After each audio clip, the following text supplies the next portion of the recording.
but I am using my my starting soon video, so anyone that shows up at this moment will be able to hear.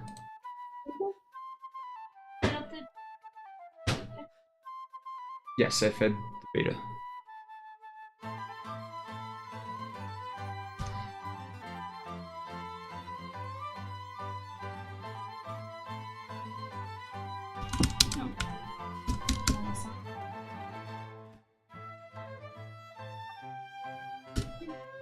Did I do that right? Alright. Have you heard? Do you all know? Spyro the friggin' dragon. If you don't be friends with Spyro, I don't know what ye be. Get up and get down now, Spyro is around. Lol. Hype! Alright, where's my double phone? fixed it for you. Double fixed it. Rename card is here. Renaming. Spyro. It's a trick. Get an axe. Renaming.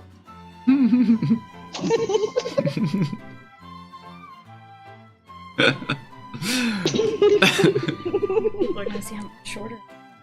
Oh, we're on the same size chairs. That's true. Sorry. Well, you know they can hear you saying this, so so now everyone knows that if you look remotely the same height as me, it's because you have a pillow on your chair. I think they all know that anyway. Okay. You heard nothing, chat. You heard nothing.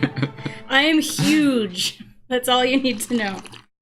It's true. I'm gonna slouch. I'll do my best to. You slouch anyway. It's true. He's actually much taller than he appears. He's almost 6 feet tall, but most people don't think that. That's what- nothing. That's 2 meters. Almost 2 meters tall. Although meters are bigger than yards, so actually he's not really almost 2 meters. Oh.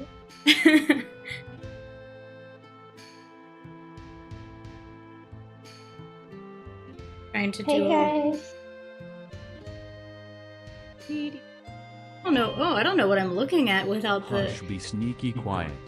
Do not tell Deuce. No day US. No. Ahem. Sorry. Deus. Nova. 42 that we are hyping her. But she is awesome.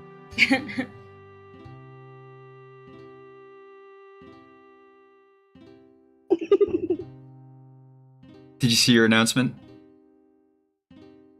What? In chat. Yeah. Yeah, there was a whole voiceover thing. I changed it. Did you? Yeah.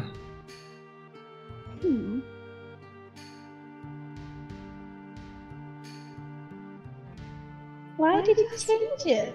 I just made the raccoon saying it. Oh yeah. Instead of the little robot. It's my little Nicola. Oh yeah, Damien. This is one of your other. You're now gonna hear 2 of your other Damien voices. Your other Damiens. I'm not a Damien. Oh. Oh. I rebel. Uh-oh. You're the only other non-Damien is Yuki. There's a glitch in the machine. Yuki and Deus are both non-Damien. So crazy. Yay. How are we gonna I feel like reality is just gonna fracture now. Tough. Or maybe Yuki and Deus are the ones holding reality together. They're like yin and yang or something. Damien says, she's breaking out of the hive mind, get her! Can't get me. I have an eggplant sword. And it's huge. Deus's huge eggplant. For all you eggplant queens out there. There can be only one. They don't come bigger than Deus's. It's true.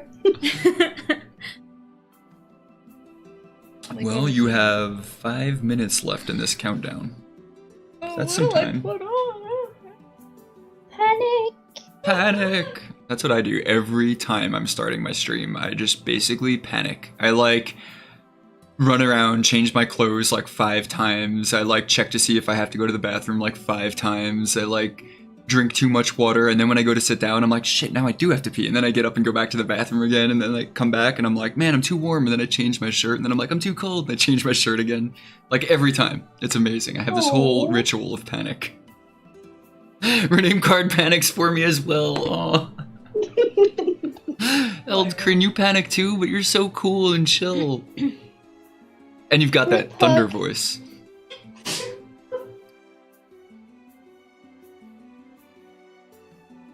He needs a thunder voice intro. I panic too when I start my stream. Whoa, Eld, Oh tone yeah, it I down. said you should send me a list of people you need to make audio intros for. I should. Oh, well, I got a couple then of I my... can record some for you. Oh, shit. That would be cool. Well, I had some redeems for audio intros.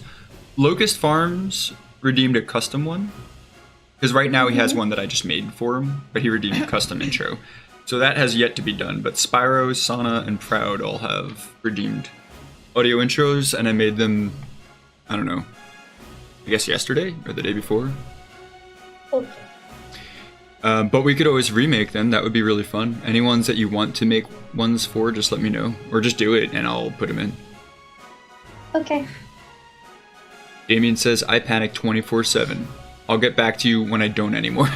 It's like, actually, I'll let you know when I'm not panicking. No panicking anyone. Oh, what are we gonna do if we're not panicking? What else is there? I'll let you know. I'll get back to you. Pre-stream checklist. Drink, check. Snack, drink. Wait, check. Pillow, check. Okay, I'm ready. Learn to read. Check. Hedgehog. Too fast for the naked eye. JC the Hedgehog. Oh, so much music happening. It was intense. Hey, JC. Think about that every day. Eld. JC. Kale, JC's check. chastiest. The chasiest JC to ever chase dreams. Kale McCarp. Kale McCarp. That's his new name.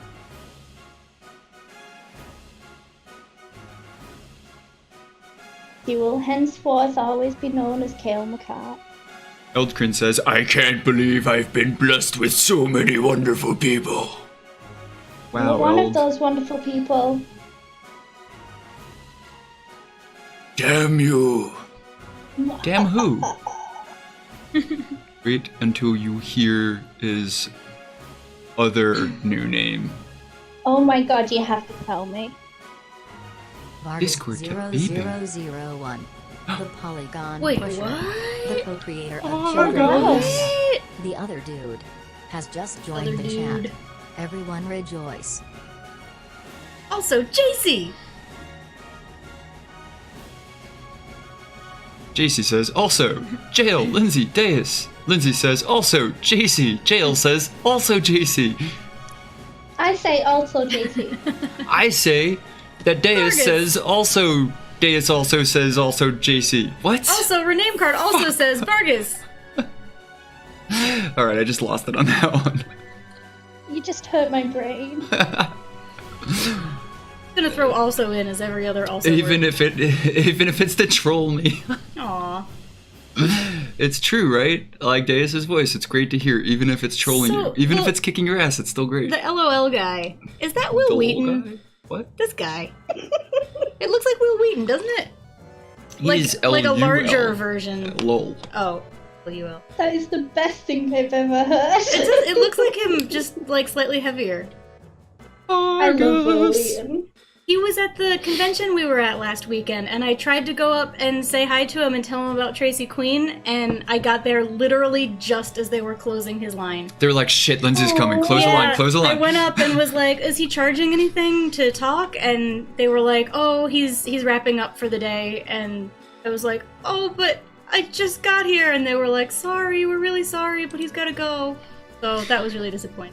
There we are. Oh, are we live? We are. Hi, We've been live everybody. this whole time. Hello, everybody. All right. Hey, folks. Hey guys. Welcome to the Q&A. Probably turn out the music so that if we get any good sound bites from this, I will be Do you able think to people use are it. going to hear our fridge being loud if we turn off the music? The fridge is really I'm loud. hoping that it's below the noise gate. Deus will hear it because I think Discord doesn't really have a very good noise gate, sorry. but everyone on stream won't hear it. So everyone who's here and maybe watching that we can't see if you haven't signed in, etc. This is Jayel. I'm Jayel. Draco. He is the illustrator of Tracy Queen. I'm Lindsay G. I'm the writer of Tracy Queen. And the disembodied, beautiful voice that you're hearing is Deus Nova 42, who is our moderator for this Q&A. Hi. There she is. She does have a body, don't be scared. It's just not here right now. I'm an ethereal being. She That's is. probably also It's true. Fear me. An ethereal fury being. With a large eggplant. It's true. It's true. With a lot. You gotta say it just like that every time. So, Numpty. so welcome everyone. We decided to do a Q&A about Tracy Queen because it's one of our big projects that we work on. Prepare to have your day. Yuki Dog Zombie is here. Everyone Hi, can Yuki. only Hi, have Yuki. this. Cheers for Yuki Dog Zombie. Yuki makes Welcome everybody's back day to brighter. The circus that is the JL Draco. Absolutely. Yuki. So we're doing this Q&A because Tracy Queen is a relatively complicated story, and sometimes we like to fling around a lot of words that have to do with it and talk about her, but there's a lot going on. So we thought it would be a good idea to do a Q&A where we can answer people's questions about the story and about Tracy and about all of that. So that's Yeah, what I think I've realized, like, I spend a lot of time, like, inking pages and coloring pages from Tracy Queen and talking about art in general, or, like, rambling about weird shit that has nothing to do with anything. But at this, like, so a lot of people are, like, vaguely familiar with the look of Tracy Queen, but really don't know too much about what Tracy Queen is about, why we're working on it, why it's important to us. You know, why am I working on this crazy project all the time? What's so important about it, right? Well, there's a lot of things that are really important about it. So we want to take the time to let you guys know what's important about it, at least from our perspective, right? And that's the point of this Q&A. Thanks all for showing up. Yeah, so we want to invite anyone who's in the chat to ask any questions that they have as they come up. Deus is also super awesomely going to be asking us some questions. She's going to do it super awesomely. Super also awesomely. And Oh gosh. I don't know, I guess that's the whole thing. I don't want to lead the conversation too much. I want to let it be juicy, so... Our goose is not loose at all. Somebody help. Well, so the big news is, which I'm sure that we'll refer to again later, is that we are going to be launching a Kickstarter for the first issue of Tracy Queen pretty soon. It's like we're making the Kickstarter page and we're doing all the stuff, and then you have to let Kickstarter review it, which can take like anywhere from like an hour to I think like 48 hours. So we're hoping it'll be launched this week, but we don't know exactly when yet. Our goal is to launch it on Monday.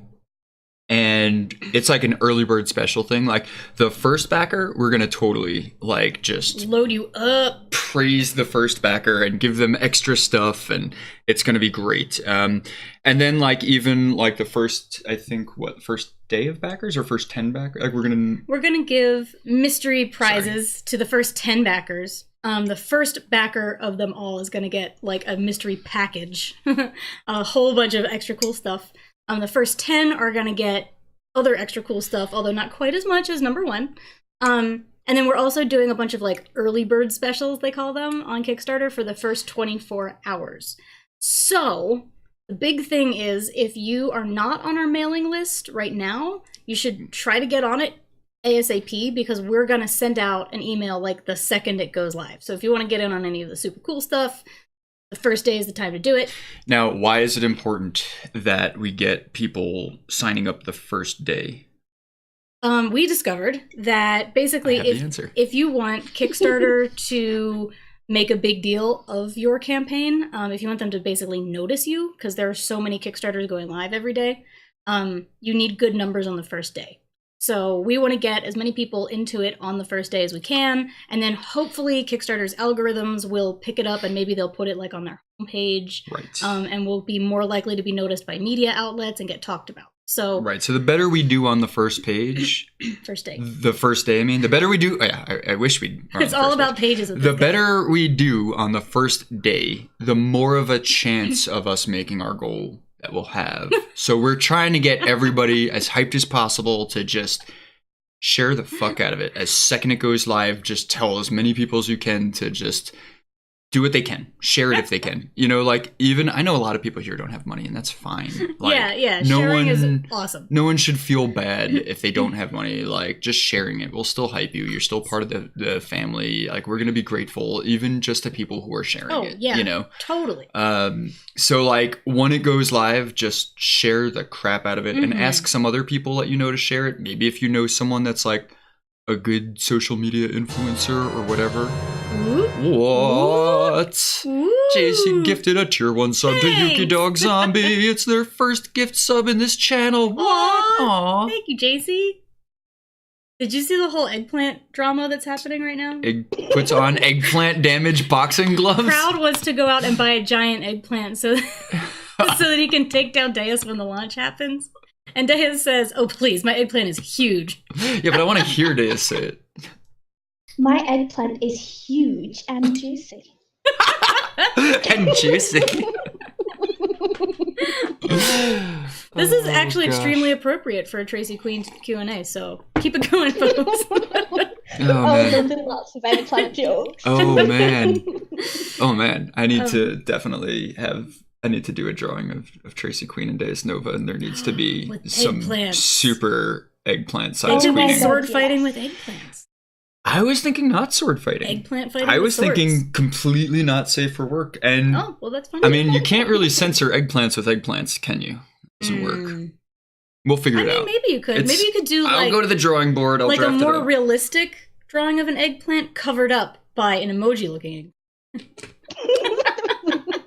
Okay. All right. I like it. Done. It's a deal. It's a deal. I'm gonna hold you to that. So basically, where were we? We're doing this Kickstarter soon, and we wanted to make sure that everyone out there actually like knows about Tracy Queen beforehand. I mean, obviously, we're gonna write about it on the Kickstarter page. Like, there will be information there, but you know, like I said, it's kind of it's a big book. There's a lot going on in it, and so we want to know what people want to know, what people don't know, so that we can explain more. And we want to talk about, you know, this really exciting thing that we're doing. We've been working on Tracy Queen together for like 5 or 6 years. Yeah. And we're finally deciding to do the first issue, like actually print it. So it's really exciting for me, and I want to see if anybody else out there is excited, or if I can make them be excited by telling them all about it. What is this clip? Yeah, but I want to hear this say it. My eggplant is huge and juicy. And juicy. Oh, I love the echo on it too. It's perfect. Oh, that's so good. Oh my god. It's like, I want to hear this say it. Can this just be the My eggplant is huge and juicy. That's the rest of the stream. I'm just gonna let this loop. I'm gonna let this loop. You're all welcome. Kale, thank you. Yeah, Deus, thank you. My eggplant is That should be my intro. I think it is. It should. Oh, hi. Thank you, Nigel Burke. Nigel, hey, how are you? Hey. You thought, So do we have a Kickstarter command? Not yet, because we don't have the Kickstarter isn't live. Yeah, yet. So there's no actual We don't have a link to it. Although we should put up a link to our Oneshi Press Kickstarter page, because people can follow Oneshi Press. That's a good idea. I hadn't thought of that. Yeah. I don't know how to do that. I think it's just something like to tell them that something's incoming, you know? yeah. Well, and also the newsletter, great we could link idea. to the newsletter page. If people sign up to the newsletter, then they get the notification the minute it goes live, and we'll keep them posted. Although I don't want for that. to overload anyone with newsletters. So if you're not able to support the Kickstarter, but you're into following it, I think you can just follow a Kickstarter account, right? Or You like can, I just follow don't a know campaign how and then to- get the updates when we make them. How do you make the link? There's I don't know. a way to do it. Go back. We're gonna watch us try to work the internet, folks. Maybe we should is do gonna be this really afterwards. Well, anyway, you can like go to Kickstarter and just search Oneshi Press. It'll come up for sure. exciting. Yeah, or go to the They've pack one seen and your see if you streams. They know that you have tech difficulties all the time. can- We're old. It's true. There's nothing we can do about it. We try. But they definitely play the songs that we grew up listening to on the classic rock stations now. So we're at a technological disadvantage. Sorry, folks. We have a thank you, creator Yuki. profile? She likes my cup. I also love my cup. Aw. It's the caterpillar and his wife, the Mrs. from Labyrinth. Jayel got this for me. He's very good at Aw. gifts. Yeah. Aw. I'm obsessed with Labyrinth. For anyone who doesn't know, it's Yeah, my, it kind of makes it easy. it's my tip-top #1 favorite thing in the world. Oh, can I show them Dinky the horror worm before we If get you started? want to, it's pretty horrible. This is great. I love Labyrinth too. So if anyone can check that link that I just put in chat, it should lead to our profile on. Yeah, it does. Yeah. Okay. I don't know if you can follow a profile, but if you can, that'd be cool. Rename Card says that's amazing. We need to watch it. Yes. Yeah, let's watch Labyrinth on Rabbit Oh, sometime. My pretty. WKD West. Why is Scaredy Cat not working? W. WKD. Shivers and Or go Moody's. to Kickstarter and search. Damien. Damien is pretty proactive. Oh, there it is. There. Okay, so everyone, this is Dinky the horror worm. It's also supposed to be the worm from Labyrinth, but it's like the scariest thing I've ever seen in my life. Yeah. So think about it. Look, when the picture my looks like goodness. that, right? You order this from Amazon and you get this. Please don't hurt me. Like what even the hell? Look How at do the these coloring on the top of his head. They just like spray painted it. Oh my goodness. I That is love just it. nightmares. Nigel Burke, hello. I love it. He's actually sits in the bedroom watching over everything because it's super creepy. So Oh no. this... Oh. I love this guy. Oh Best. gosh. Best present ever. What was in that tea? Americans. Crowd gave us, look, a shorter, more friendly link, so we should use that in our command. Excellent. Excellent. Okay. Thank you, Proud. Oh, I'm glad other people know how to Oh, work Yuki stuff. likes it. I love it, Yuki. I think it's cute in a I scary don't know way. what these are. I know he's got little like sort of mutton chop things going on. Can I you call see them ugly tufts. I don't know. Oh. It's so cute, right? Like, what even is that? Okay. Okay, sorry. We're not talking about Tracy Queen enough here. We should probably get down to business. I Well, I'm can't traumatized now. be sorry. Oh no. We've broken. Deus is traumatized. Yeah, Nothing is gonna- He's pretty traumatized. Rowan Oh, says Rowan. which Whoa. means hello everybody. Who's Rowan? I don't Rowan know. is Kel's son. Oh, okay. I have heard Rowan's voice. Cute is one way to put it. I'm glad that you don't think it looks scary, Yuki. I think that the thing that scares me a little bit What just happened? Aw, thanks for the Thanks. host, Proud. is that his eyes. It's the way his eyes bug out. They're intense. It's like, ooh, I'm looking. Uh-oh, Nigel's catching up to me. I have to Oh. push my beard out. I have been trying to do that for 35 years and it hasn't worked. Wicked's eating breakfast, but here, that's what counts. You can eat Borrow breakfast. the beard of the terrifying thing. Oh, the worm?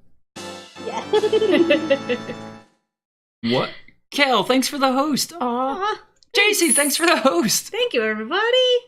I guess we should get down to business. People are hosting us. No, people don't want to see the horror worm. Yeah. Even though he's great. I have him right here by the computer and I'm petting. Get it together, man. Stinky the Okay. Oh. Thanks, Damien. Hi, Other Nigel. Damien. Same Damien. Yes, Nigel, that is Deus. The one and only. He has a huge eggplant. It is true. Yeah. Why the heck, Kale? Why the heck, Kel? All right. How rude. We're gonna do a Q&A about Tracy Queen. Oh, you know what we should do? So, what? We should introduce ourselves so that we get the clip of it to use for our Kickstarter I video. already did. Oh, I'm going to use that? You introducing me? Okay, that works. I could do it again. No, that's fine. This is Jayel. He's the illustrator of Tracy Queen. And I'm Lindsay G. And I am the writer of Tracy Queen. Okay. Ta-da! Bravo! All right. Perfect.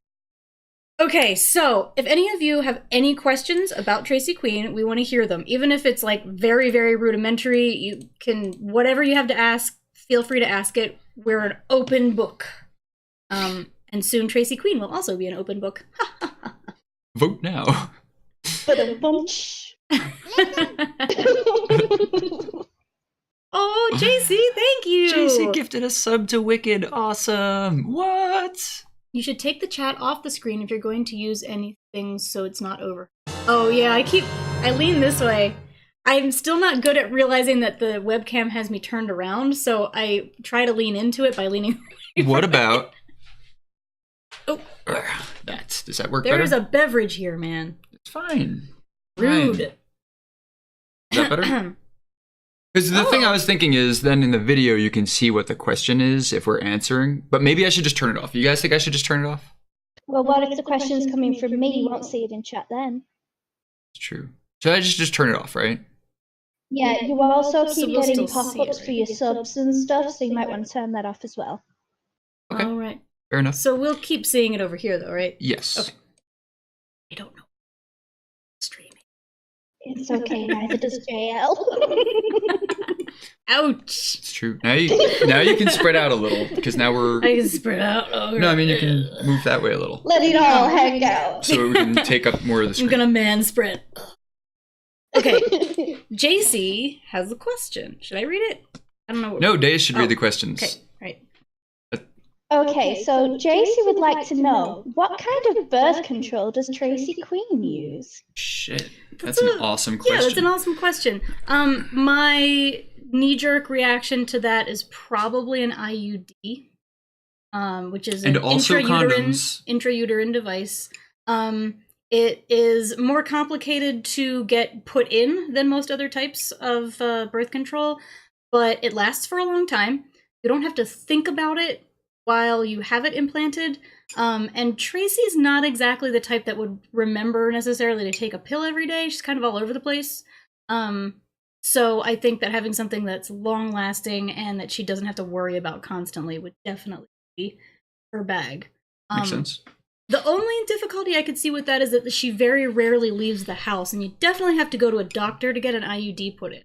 I mean, maybe she does it herself. Maybe she has a robot do it. I don't think you can. Like, I don't think you can just order an No, IUD. I'm kidding. Maybe you can if you order it from Canada. But I don't know. yeah, I don't think you could put it in yourself. Yeah, You would have to. definitely I mean, not. Unless maybe you you're like really, robots, though. really I mean, bendy. You have a lot of Smurfberry. mirrors. Here's voice. It's Deus. But yeah, I'm thinking probably an IUD, possibly an implant, like the arm implant. I don't actually know as much about those. I think it's sort of similar, like they last for a long time. And it might be easier to put in. But since I know more about the IUD, I'm gonna go with that. As the creator, I get to make these sorts of executive decisions. Maybe the raccoon does it. Says proud. Copper or hormonal? I'm gonna say probably the hormonal. Copper ones can lead to heavier periods, and since Tracy is on camera having sex a lot, probably she wouldn't want that to be a possibility. So I'm thinking she'd probably go with hormone. Also, I know that the hormonal implants can really cause some people's emotions to really go all over the place, just like with any other form of birth control. And she's already pretty, like, wildly emotional a lot of the time, so I feel like it would fit right in with her personality. Wild. Okay, so we haven't answered the most important question. Oh? Who or what is Tracy Queen? Oh, yeah. That's like the first. That's like the building block. Right. Yes, good question. Well, Tracy Queen is both the main character of a graphic novel and also the name of the graphic novel, so it's sort of a twofer. Tracy Queen is a complicated character. She is, first of all, a feminist. Second of all, an empowered, sex-positive woman. Third of all, like I said, a very complicated person. Maybe she's a simple person in a very complicated role. I don't know. Yeah, she's pretty complex. You're right. Yeah, the thing about Tracy Queen is when I started to write the character, I had a very narrow vision of who she was and what was going to happen to her. And the more I wrote, the more she developed on her own. And she ended up taking the story in directions that I had never foreseen. And in the end, she's a complicated person. And that's why I think I am really prone to describing her as all of her different roles, because she is complicated and she really embodies all of them. So the very basic version is that Tracy Queen started out as the granddaughter of a mafia boss. She was raised by her grandfather, and she was expected to take over his crime syndicate when he passed away or when she was old enough. So she's a trained fighter. She's been very, very sheltered because she was living a very specific life as defined by her grandfather. But she also then went to college for biochemistry. So she's also a biochemist. So as things change, she decides that she doesn't want that life anymore, and she tries to move away from it and starts webcamming and basically becomes an indie internet porn sensation. So she has this sort of second life as this empowered feminist woman who owns her sexuality, and she's really loving her life, but the past and her present sort of come back to bite her. Her grandfather won't leave her alone. He wants her to come back. And there's also this like evil, like mainstream porn guy who's sort of the embodiment of all the bad things people think about the porn industry. Say the name, say the name. His name's Dickie Doublefinger. Yes, the best name for any villain ever. And he's after her. He really wants her to come work for him. And she's like, I'm independent. I don't want to work for you. Why would I do that? So he's kind of after her too. And sort of all of this rolls together until she becomes very paranoid and very concerned that someone out to get her all the time. So she uses her biochemical background, along with the electronical engineering stylings of her best friend, Nicola, to create cyborg clones to protect her. And she kind of gets wrapped up in this creation process. She ends up making an army of cyborg clones that she calls drones, because she's the queen bee. And she ends up going to war against the porn kingpin. And that's sort of like the climactic ending that we get hints about throughout the entire book. So, Tracy Queen is a mafia boss, a biochemist, a cam star, a porn star, a warlord, a feminist, and a total mess. So, that's the short version. I think in one breath, Lindsay just answered the entire rest of the Q&A, so we could just call it a stream now, right? Yeah, I guess we're done. Sorry, it's a complicated answer. So JC just gifted a sub. Oh my gosh! To 3 tier 1 subs to Nigel, to Eldkrind, to Drunkbot.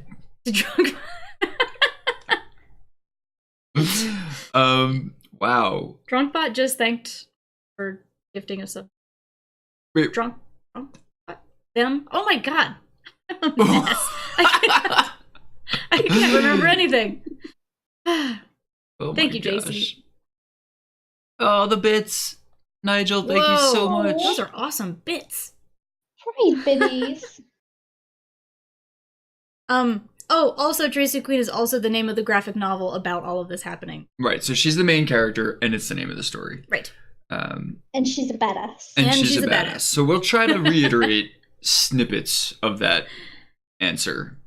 Right. In shorter amounts to more questions. Yeah, I can repeat anything or talk more about anything, obviously. I mean, that was good. That's the basics. Great. I think that each one of those points is something that we can expand on, is what I mean. Yeah, if people are interested. Yeah. So I think there was Everybody's interested. Yes. No chill. Deus, That's you were why saying we're that you here. wrote down some questions that we missed? Yes, And you Yeah, also have your yeah. own questions, right? I do. I have a full list of them. Okay, all right. We'll leave it cool. to you to decide when to ask what. We're in your capable hands. Both got our arms. This is our Okay. in Deus's serious. hands pose. We're ready. Eggplant slap. Are you sitting comfortably? Not really. No, I decided to get just a regular wooden chair so that I wouldn't be like rocking and turning in my wheelie chair, you know. Oh, I'm so glad. I'm Oh sitting my on a gosh, pillow, I so wanted to strangle you when you were doing the Q&A. yeah. And the last Q&A, super glue you. and then the last Q&A, we got drunk accidentally, and there was way more rocking. JC just dommed me to Kale. I mean, subbed Kale to me. Oh, things are getting complicated. I am not a teenage Emma Watson. Thank She you. doesn't sound like very Emma much. Watson. Ish. It's just the Britishiness. How very rude, Nigel Burke. I feel like Emma Watson has a more posh, more like what's the Refined. no Yeah, no, Deus it's, sounds like she could knock you out. She has more of a Jane Austen accent. It's true. I do have a large eggplant. We've established that. Mhm. Play the clip. I'm British too, I can say these things. Okay, Nigel. Okay, That's fair fair. enough. Every time someone says eggplant, Yeah, where is that clip? I don't have it open anymore, and I'd have to scroll up quite a bit. Blasphemy. Or I could go to my How rude. clips if I could find it, but I'm not that good. So someone don't else know can. how anything works. Yeah, exactly. Wait. How do you function? I don't. Yeah, but I want to hear this. Here we go. My eggplant is huge and juicy. And juicy. Yeah, but I want to hear this. Whoa, I just heard This Deus is laughing just- on top of Deus laughing. Huge and juicy. Deus laughing And at juicy. Deus laughing. It's kind of the best. Yeah, but I want to hear this. Well, thank you, My Nigel. eggplant is huge and juicy. And juicy. Okay. Yeah, but I want to Okay, hear okay, this. calm down, calm All down. right. Thank you, Nigel. It's quartz, and it came from my friends Megan and Eric's shop in Chicago called World Tree Healing. You should look them up if you're interested. They've got a lot of really cool stuff, and they do ship online. Smurfberry also just added another good question to our queue. All right, That's let's- actually a perfect question for Lindsay, because she has literally written an award-winning book. She has a gold medal for the book that she wrote about this subject. Exactly. it's over So there. she's not going to tell you that, but I am. I can brag for her. That's like kind of the whole like cool thing about like working with other people is like people that won't brag about Oh. themselves, we can brag about each other, right? Yeah, so the question is, how much research did you have to do for a porn star character? And yeah, it's a long story. I'm not going to do the whole story because I wrote a book about it that you can buy from my website if you want. Wink, wink, wink. And You don't it's say very wink. good. Thank you, Dave. I have read it. Thank you. Eee. That's awesome. But yeah, I started out doing DVD reviews for a porno magazine because I needed the money, and it was the first job that came up when I was like 24, and it was really interesting. Like there's a lot of really interesting stuff about porn that I think a lot of people we don't talk about it enough, or think about it enough to really go into the details and like learn more about it. But I got kind of obsessed with learning more about who was involved in the porn industry and like what their motivations were and what it was really like to work in the industry. So I started writing all sorts of different things about it and kind of gradually became like an expert on the American porn industry. So I've been writing about it for over 10 years now. And mostly as a journalist, I've written like columns, articles, a book.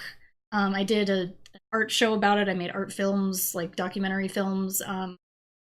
I won awards. Like I have done a lot of research about porn and also watched a lot of porn because I did porn reviews for, I don't know. I mean, I still occasionally do them, but I really did a lot of porn reviews for like 5 years.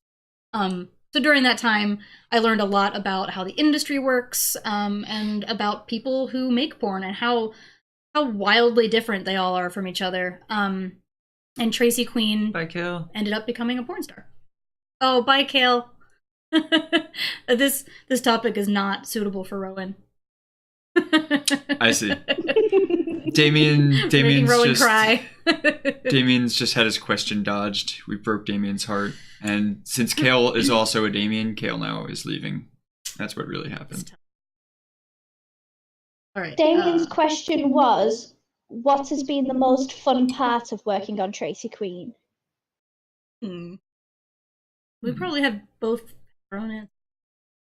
Yeah, I think for me, the most fun part of working on it is getting to visually design and show a character who is in a lot of ways conventionally attractive, but kind of doesn't give a shit and like lets it all hang out and like talks with her mouth full and like sits in a way that her belly will crease and doesn't give a shit. Like, you know, she just doesn't care about that. And that's part of what makes her so attractive.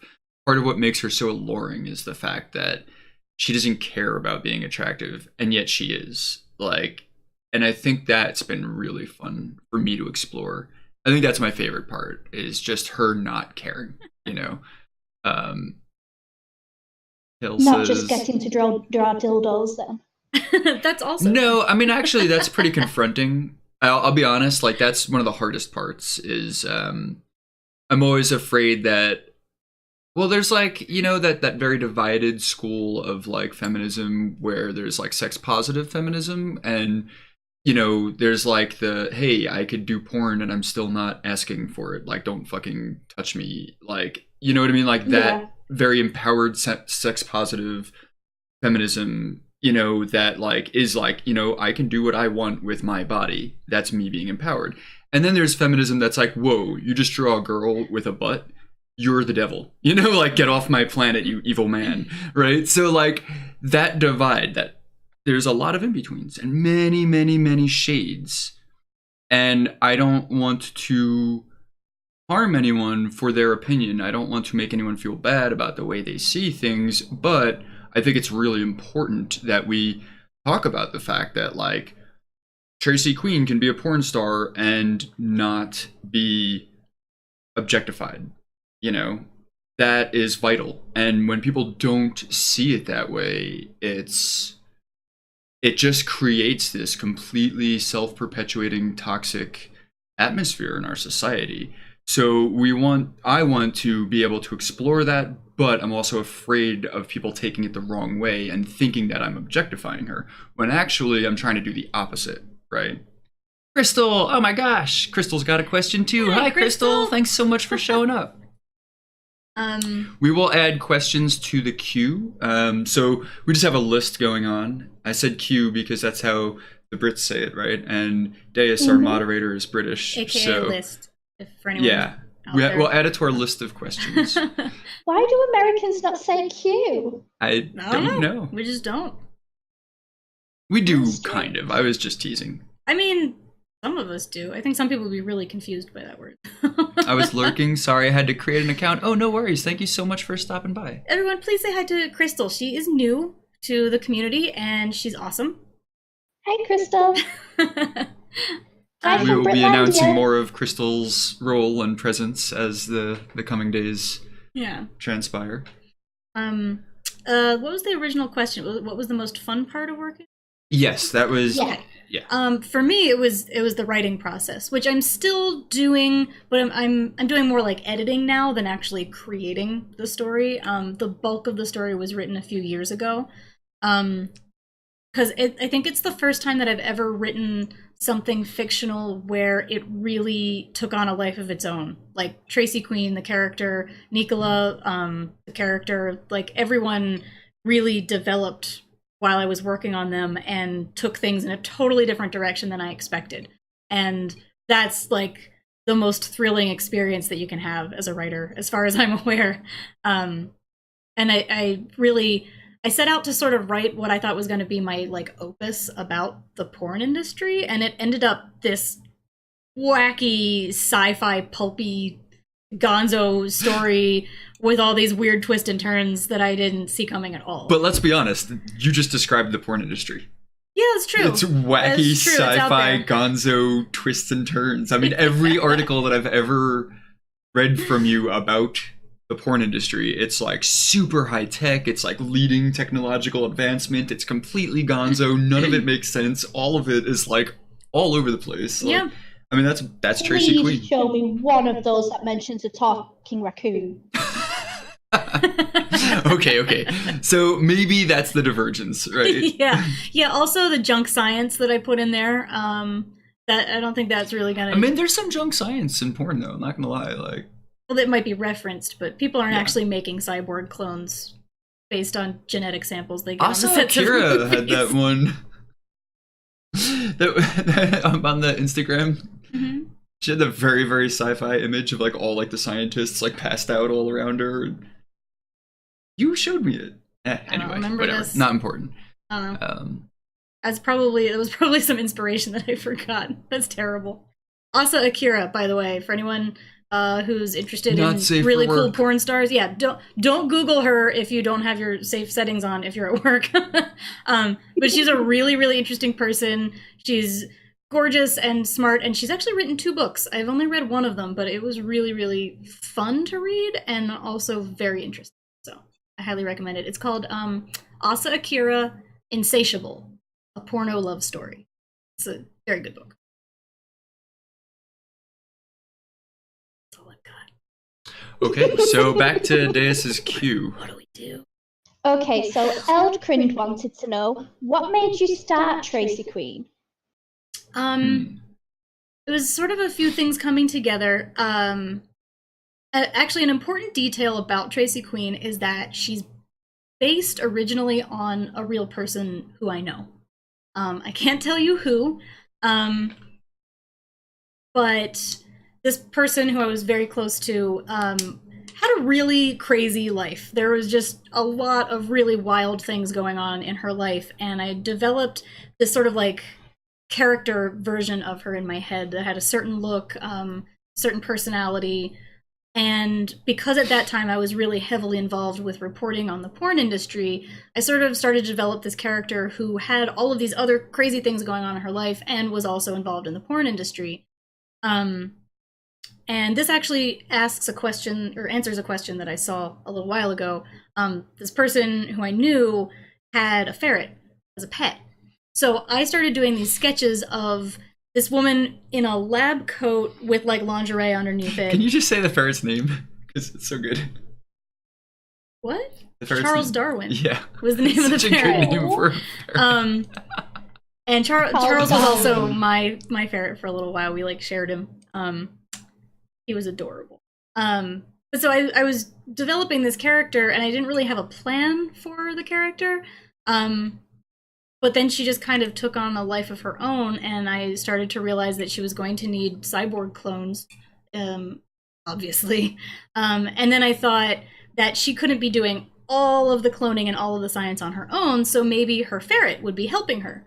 And then I realized that ferrets can't really do that because they don't have thumbs. And if we had an animal character that was doing electronics engineering and cybernetics, it was definitely gonna need some very dexterous hands. So basically, it was either gonna have to be a raccoon or a monkey. I don't really like monkeys, personally. They kind of freak me out. And they've been like really overdone, I think, in a lot of entertainment. So I decided on a raccoon instead. And thus Nicola was born. Thus.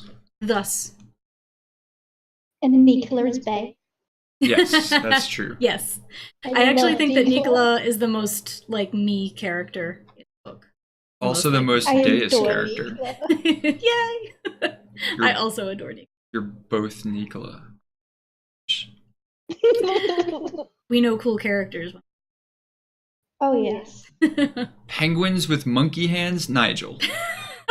That's terrifying. What? That is terrible. It's like the worst so useless. idea ever. No, they can't would move their I guess their wooden fins very well, so it would just be like flopping around at the end of their wings.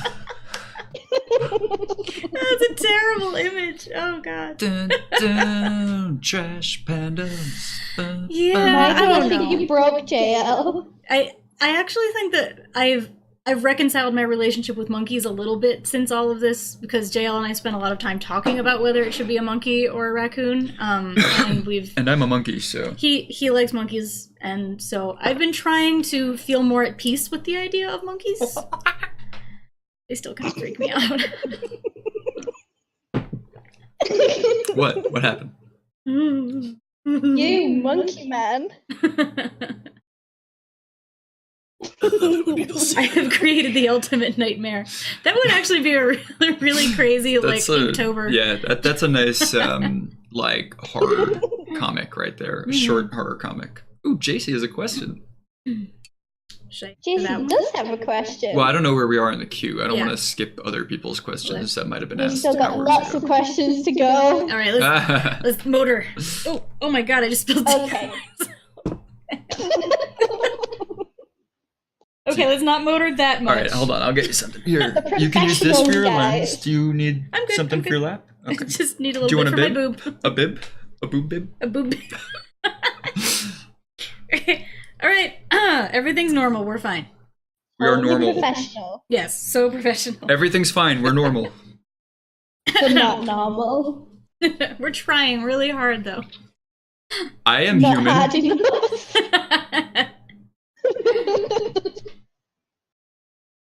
Nigel, if someone makes a comic about me, the only requirement is that my character must always be naked. Always. There would be Deal. lots of excuses to use Eggplants. some eggplant emojis. Always. If we're being normal, I'm There's out. always an excuse. Don't worry, Proud. I don't think you have anything to worry about. I don't think any of us would know normal if we fell over it. I mean, Who are you kidding, Draco? okay. Numpty. Seriously, though. Numpty. Numpty. Numpty. I gotta get sound bites of that. Of you just saying numpty, like, in different ways. Like, just pronouncing it slightly different every time. Ooh, and you Yeah, can make a numpty. command where it just plays her voice saying numpty And over loop, and over yep. again. For the whole stream. Instead of music, I'm just gonna have Deus saying numpty on loop. Epic. Oh god. Yes. We'd It'll be get the tired of best it. stream ever. I'll get like thousands of followers an hour. Renee is into it. Yeah, well, Renemi has great taste. Renee is awesome. Truth. Renee, I said it on stream. Hi, you're awesome. Ha! Eat that! Deal with it. It's there now, forever. I'm gonna clip it and send it to you. Okay, so back to the question. Yes. Why do I have my drawing glove on? I'm not drawing. You're fidgety. Okay. Next sorry. question. Next Stop question. breaking things, JL. Okay. Before I was rudely interrupted, Smurfberry wanted to know, how much Tracy Queen is there so far? How many pages? How much has been written but not illustrated yet? And how much is planned, or how long do you think it's going to be? Lindsay has these answers, right? Yes. Approximately. Okay, so we have. There's going to be 7 issues, Tracy Queen. Each one of those is going to be 36 pages of story. So that's going to be, I believe, 288 pages total story. I think I have 5 of the 7 written. And the 6th and 7th issues are outlined, but I haven't filled in all the details yet. I actually didn't know exactly how it was going to end. I had the basics, but there were some details that I was working out until very recently, actually. There was a conversation going on in the chat of one of Jayel's streams, and Deus said something that made my brain start worrying, and now I know the ending. So I'm going to be working on those soon. But we're still in the 2nd volume, I believe, on the illustrations. We're almost done with the 2nd volume. Okay. We're up to page 24 out of 36 on volume 2. So it's going to take a while to finish. It's a big book. And How many volumes? 7? 7. And that's why we're releasing it, in 2 different ways. We put 8 pages of Tracy Queen in each of our comics anthologies, so that if you're into following along with the story and you want a whole bunch of other awesome short comics, you can read it there. And now we're also going to be putting it together into the 1st volume as a standalone comic, and that's what we're going to be doing a Kickstarter for starting next week. And then we're going to just keep putting them out basically as quickly as we can, but graphic novels take a lot of time and energy in the illustration process, so it's going to be a while till the whole thing is out. I mean, it takes me about 2 streams plus like a half day of sketching to finish 2 pages. So we figure that's about a day and a half per page of solid work. And because an actual day and a half, like if you add up the hours, so like also because I'm rotating between 3 projects, Tracy Queen, Pack, and Children of Gaia, that spaces out that workload. So I mean, it is something where like probably releasing 8 pages every 3 months is about the speed that I can go with this project. And that's why after, an entire issue's worth of 8-page shorts have been released, then we'll release it as a proper comic, graphic novel that you can buy. 8 hours for a rough sketch. Yeah. So, Deus, I need you to read that title out loud, and I need everyone to be quiet while Deus reads it so that we can clip it and record it, and I need that soundbite.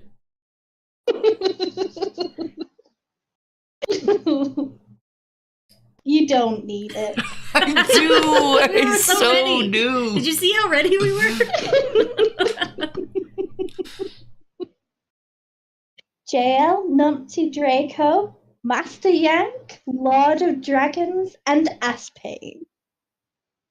Ass pain. Yes. Definitely Aspain. That could be interpreted so many ways. Exactly. Stupid, sexy, humongous eggplant.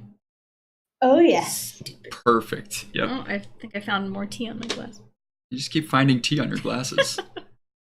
You're supposed to drink tea. I know. No, chill. In theory. Renee me teach her how to drink tea. with my pinky up, right? Oh, yes, that's how the Brits do it. What?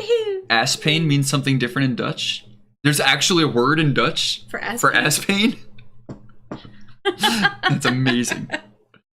No, lol. He can't put it together because if he does, the emote will come up instead. Oh. Oh. We're all The about the emote ass that pain over Renee here. me's just put Just into all about chat. ass pain, I guess. I don't know. Just got a slight fixation on ass pain. Don't mind us, chat. Who doesn't? Really? True. Okay, now I'm getting chilly. I'm gonna put my sweater back. Alright. Oh, Next. jump out. No, give me 30 seconds. I'll be back. I'm timing you. Just lol is lowercase. Yeah, if you do it all in caps, that's when the emote comes up. Oh. I'm so bad at that. I feel like every other time that I try to type in a command for an emote, I do it wrong and it's really embarrassing. Oh. I haven't studied chat enough. So you need to spend more time with us. I know.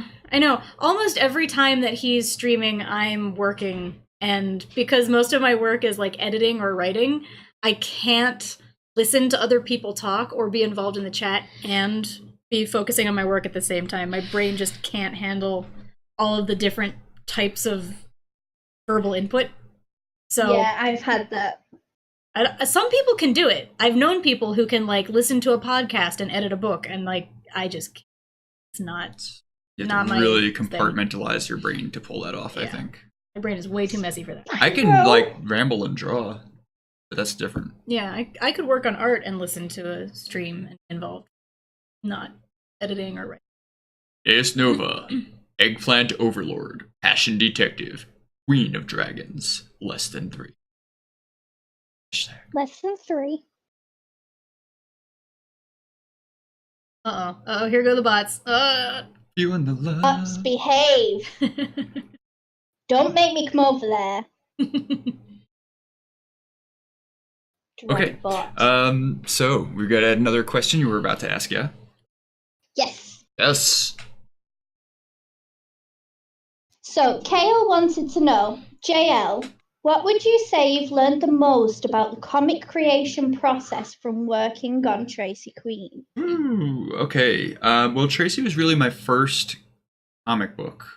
I mean, I guess Pack was, but I feel like I didn't know what I was doing when I started Pack, and when I started Tracy Queen, it refined my process for Pack because Tracy Queen was more of a comic. And at that point, I was an in-house artist working at Neil Adams Continuity Studios, so I was deeply immersed in working on Neil's art, you know, and he's like a big deal comic book artist, and he was doing work for Marvel and DC and Dark Horse, and so I was like working on these projects like Batman and X-Men and stuff like that, right? So like I was getting to see this very like rigid way that it's done, you know, and what I learned was how to cherry pick from the way that it's done for these people and for those people, and to kind of combine that with my sense of like traditional illustration. Like I learned like oil paints and acrylics and, you know, like tempera and that kind of stuff, right? Watercolor. Like I learned traditional first, and then I'm seeing all this like how it's done digitally and how it's done for comics, and even how it was done old school for comics, like 4-plate presses before digital. I had to go through a lot of that old artwork when I was animating motion comics of like Neil's old work from like, you know, 40 years ago, right? So like I also had to become acquainted with how it was done for comics, specifically traditionally. So because of that, I was able to like kind of think about what I want Tracy Queen to look like, and I decided I wanted Tracy Queen to look very edgy but clean and moody, stylized, but yet still like kind of plastic, kind of realistic, kind of shiny. So basically what I learned was just how to create a style that is cherry picking from techniques that I've learned from what other people have done to make this project feel unique. And it feels very much like Pack, and that's on purpose. They both take place in the same world, but they both have their own different styles. Like the way in my mind it should work is if you glance at a page from Pack and you glance at a page from Tracy Queen, you should be able to tell which project it's from just based on the style. However, if you glance at a page from a Children of Gaia comic, you should be able to tell that it's a completely different universe than the one that Tracy Queen and Pack both take place in. So I think that for me, like, that was very formative and gave me a good sense of like what I can do with sequential art, with storytelling. Like this, just the idea that like it doesn't have to be my style. I can make it the project's style. And I wouldn't have really learned that if I didn't feel like it was so important for Tracy Queen, you know? I don't know, did I kind of just dance around that question? Like, I don't know if I answered it or not. I think you answered it No, I with think several you answered different it answers. well. Okay. Thank you.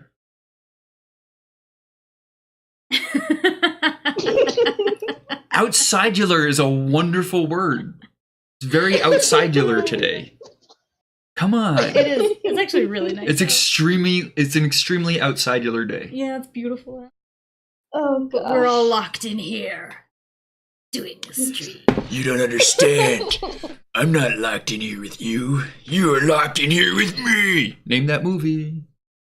You're terrifying. Come on. No one? Fine.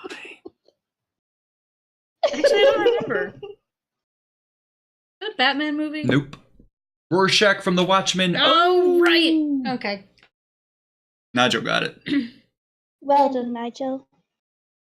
Renami got it. It's been a while Kale since got I've it. seen Watchmen. We should also do Watchmen on Rabbit. On Rabbit, yeah. Yeah. So we're gonna I'd do like to see this, that again. everybody. We're gonna have Team Oneshi movie nights Yeah. where Rename Card is gonna set up a stream on Rabbit and send out an invite, and we can all come and do that. Yeah. Or maybe not night, maybe like an afternoon, Yeah. like a Saturday afternoon. This way, it's not like 3 a.m. for Deus, you know. But I will tell everybody right now, if we're watching Labyrinth and you say mean things about it, I will be really mad. Also, I'm going to sing all the way through. Yes, me too. Awesome. So you know. I You will be can't watch it and not sing. singing. Yeah. I have the soundtrack, and when I used to live in the South Kill Bronx, vanishes again. I would love walking around the South Bronx with the Labyrinth theme playing. It was like very soothing, but also funny because I was like, nobody has any idea what I'm listening to in my headphones right I listened to it in the car. Yes. Good. I'm glad I'm And not then the just only think one. about how hot David Bowie was. Oh my god. Sexual Awakening, for sure, gosh, yes. was that movie. This explains a lot about me and Deus, apparently. No wonder we get along so well.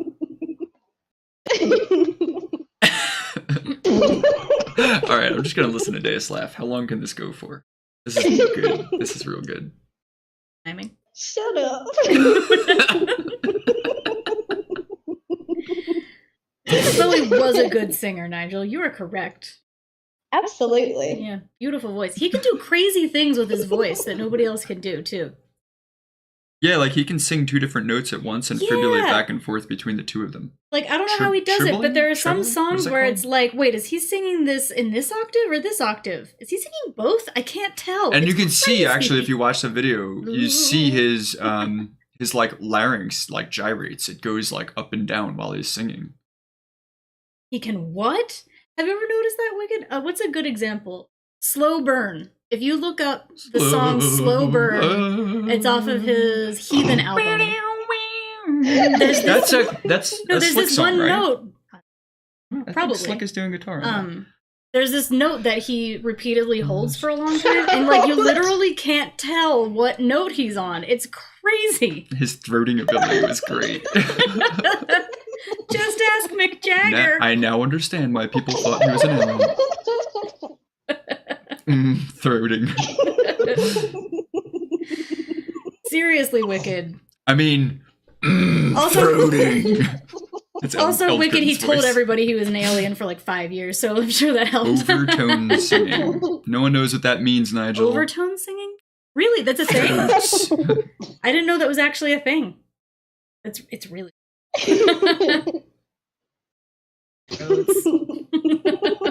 Throats. No chill. We've lost all finding chill. this way too amusing.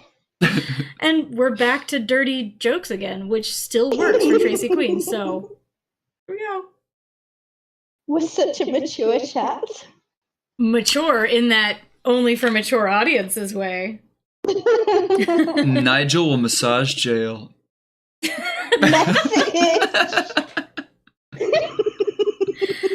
Well, I read what I want. it just keeps escalating. All right. Anyway, questions. Oh yeah, I forgot that's why we're here. Right. We do have a purpose. So, We're there was educating actually people. there is a song written about Tracy Queen called "Sleaze" by Jack Yes. Shell. Yes. So we'll probably use that song on Yeah. on the Kickstarter video, which is why we have no music playing right now. I'm gonna edit snippets out of this Q&A to use in the Kickstarter video, and I'll have music for that. There's also a song that was written and performed by Amanda Palmer's guitarist when she was playing with the Grand Theft Orchestra.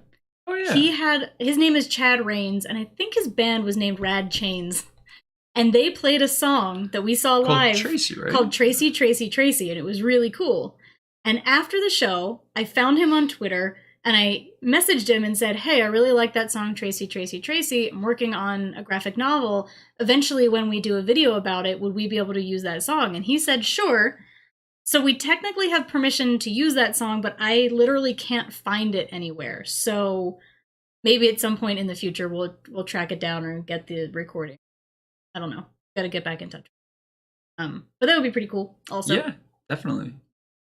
Deus, I think this is good physio. You should ask your doctor, but honestly, I think like laughing for 10 minutes straight is really like gets your blood pumping. It gets all the muscles like doing their thing and whatever. Yeah, it probably gets a lot of oxygen in your. As long as you make sure that you it's breathe good for in. your lungs. This is definitely like healing. Numpty medicine. Numpty medicine, I like it. You should write a book. Yeah. Numpty medicine. Numpty approved. Right? I call it Numptinol. It's like take 2 Numptinols and call me in the morning. Take 2 Numptinols and join me in voice chat. Oh, it's not fair. When I'm in voice chat, I can't pretend you're not funny.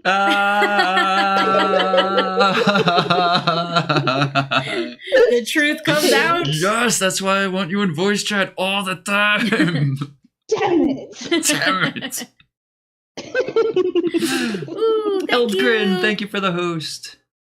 Aw, right. Elle's the sweetest. Yeah. All right. Okay, Also, Eld has the weirdest way of making soup. It involves like giant planks of wood and screws and like, I don't know, it's weird. Your way of making soup includes a toaster. Everything includes a toaster in the US. I How really we cook. want a toaster oven. Oh. They're so cute. They're adorable. Aw, maybe that'll be a Christmas present. We'll mail Figure out how to get a toaster. a toaster oven to you. There's gotta be a way. Eld says, my soup is done. Jason says, and burgers? Does it involve a cat? And cat. You mean a microwave? So what's the next question? Yes, thank you, Proud. Things are devolving. We just put our toasters right under our ranch taps from the fridge. Yes, this way that any that drips off lands in the element of the toaster. Yeah. So it flavors whatever you cook with like the vapor. Yeah, and it the ranch vapor. Fills the house with that delicious ranch smell. The wafting ranch Burned odor. ranch. They actually make candles scented like that. Yeah, they call them Yankee candles, right? They do. They do. Okay. Terrible. I've literally been telling people that Americans do that and have ranch taps. Yeah, I've been telling people that Brits say tortoise and porpoise. And every single person I've told has slapped me. Except for Lindsay. She didn't slap me. That's She just not laughed true. at me. Tortoise and porpoise. No, that's not a real words. That's not even And it's anything. the hood of a car. No, it's not. Wait, what? The hood of a car. Yeah. The hood. That's like the engine is in the hood. No, it's a bonnet. What? It is. It's a bonnet. No. It's not a bonnet. It car is. bonnet. I'm gonna sew a bonnet like out of a fitted sheet. I'm gonna like take a fitted sheet and put it on my car and be like, look, it's a car bonnet. It is a car bonnet. Thank you, Yuki. And Yuki's keeping track. not tomato. Don't hurt Jayel. Slap his butt. Tomato. Let's call the whole thing off. Jayel hides behind Yuki. A car bonnet would be adorable though, right? And then you put like eyelashes over the headlights, right? And then like a big bonnet on the top of the car. JC, the boot is the trunk. The So boot? the bonnet's in the front and the boot's in the back. That's absurd. The bonnet and the boot. That's absurd. It's really cute. That's not okay. It's really adorable. It's not okay. Cars This wear is clothes, I guess. Not okay. See, Nigel confirms. I'm not making this up. Tis. All right, I'm going to take a 30-second break, and then next question. All right, I'm Okay, gonna I'll be timing try to you. figure out how to possibly entertain you all in the meantime. You can't. I will. Okay.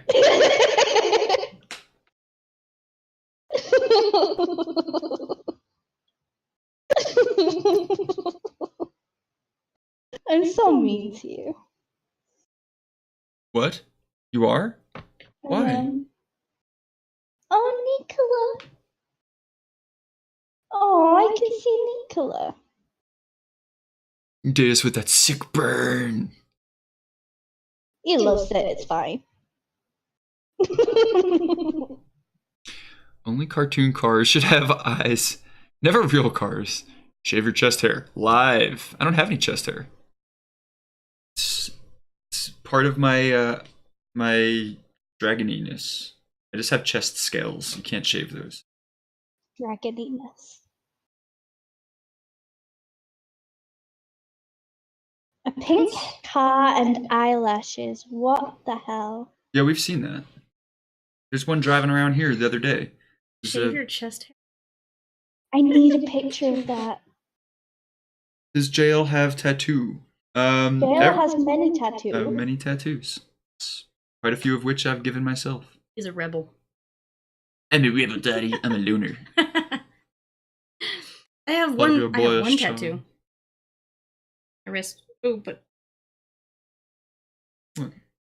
I was putting on eyeshadow, and so I wiped off the brush on my wrist to make sure that there wasn't any Oh, you didn't old clean stuff. your wrist? Yeah, now it looks like I have a big Lindsay has bruise on my dirty wrist. Okay. Dirty wrists, All right. G. Next question. Let's keep it moving. Okay. So, Proud asked, what has Tracy Queen taught you as artists? Ooh. Well, I guess as a writer or artist, Tracy Queen taught me that I don't have as much control over stories as I think I do. I definitely had an idea of what the graphic novel was going to be about, and she just took it and ran with it. And I still got most of the things in that I wanted to do and say, but I think that what I thought might start out as focused more on like my thoughts and feelings about the porn industry became much more a story about a woman. You know, with cyborg clone warriors and a talking raccoon best friend and all of that, but still it became her story more than my thoughts. And that was awesome, but also kind of scary. I realized how little control I actually have in my own creative process. But it was thrilling at the same time. So I think that's the main thing I've learned. Dea says, that's how I describe writing too. Feels validated, man.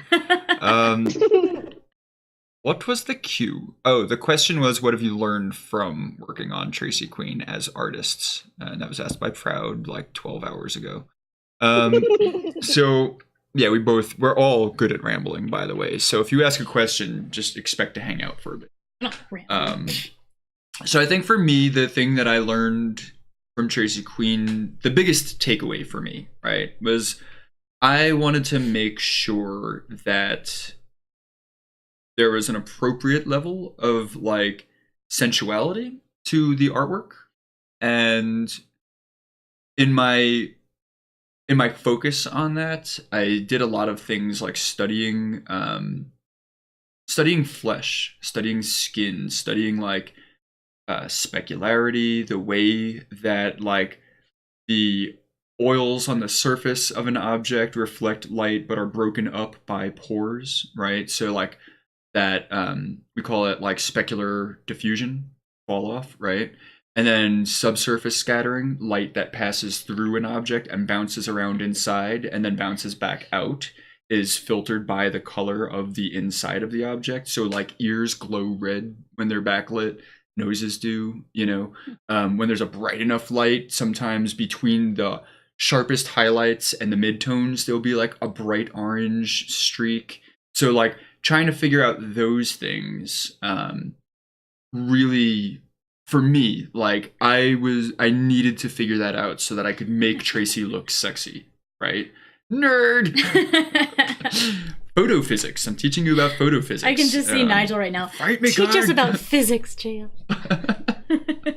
Nerd. Yeah. So, I think like for me, I didn't need to get that stuff right for Pack. Pack is gritty. Pack is dirty. Pack is almost textured with an ugliness, and that's like what gives Pack its charm. Every page kind of looks like a dirty old newspaper that was stuck to the bottom of your shoe, Whereas like Tracy Queen, it's like here's this beautiful, tender but powerful warrior, and I mean all of those things are so physical, right? So it's very much in the body. So I want the audience to feel connected to the body when they're looking at it, and that means having to exaggerate things that light actually does through flesh, because I want it to draw attention to those details. When you look at a photo, you can see that stuff happening. When you look at Lindsay right now, you can see a little bit of the scattering behind her ear, right? The subsurface scattering, right? When you look at my forehead, you could see the specular diffusion, but it's so subtle that like you have to really like squint and be like, I guess I kind of see what he's talking about. My ears don't. So I want to take those things and exaggerate them, but exaggerate them in a way that's beautiful. Like you don't want to exaggerate it in a way that's like, whoa, what the hell? Like, what am I looking at, right? You want it to be exaggerated in a way that's like, oh yeah, that is kind of what goes on objects. I just didn't notice it before because it wasn't magnified, right? So I'm trying to magnify the things that make it beautiful.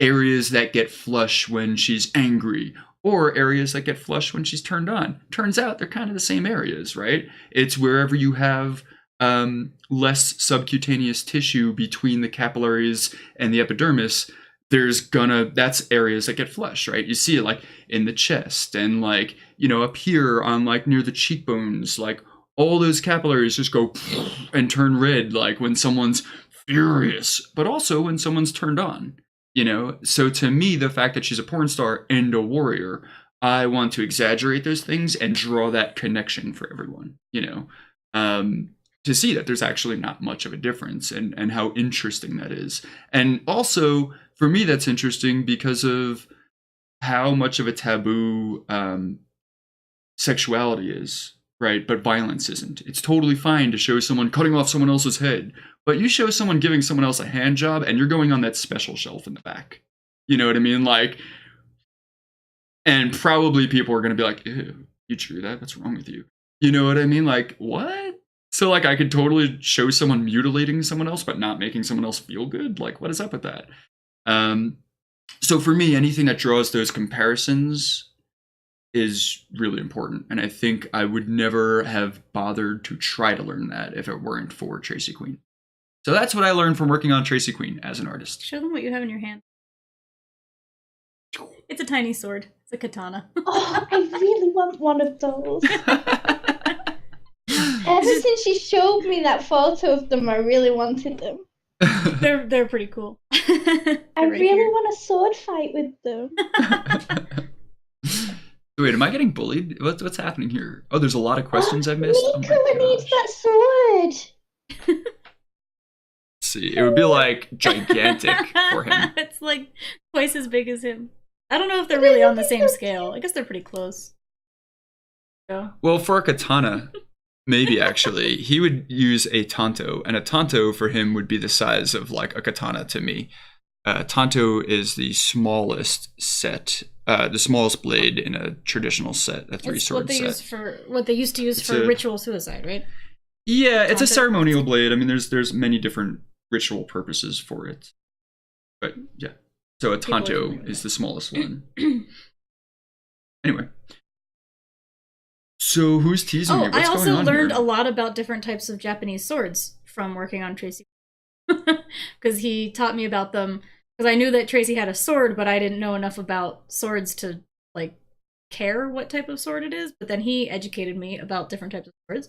And we realized that she would probably use a wakizashi, because that is shorter than a katana, longer than a tanto. It's more easily handleable for smaller people, because it's like a medium size.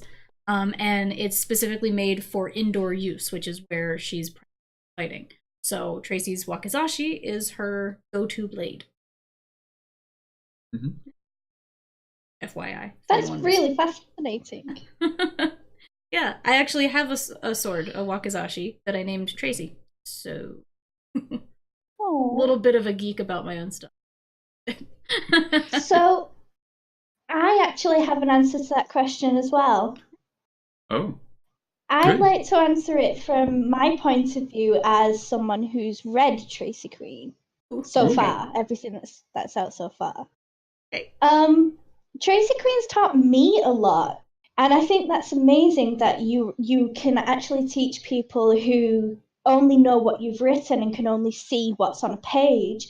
And it's taught me to be brave and fearless. It's taught me that you don't have to be defined by your hardships, that it can be a choice, and that you can rise above it and you can choose to want more for yourself and to do more for other people as well. I think that Tracy Queen can really teach you what a hero is and how to be a hero. Well, we're crying now. I don't know what to say to all of that. It's true, though. Tracy Queen teaches you that a hero isn't someone who has superpowers. It can be the everyday person, the person who's been through hell and back, the person who feels like they're broken inside. They're still powerful, and they can still use that power for good.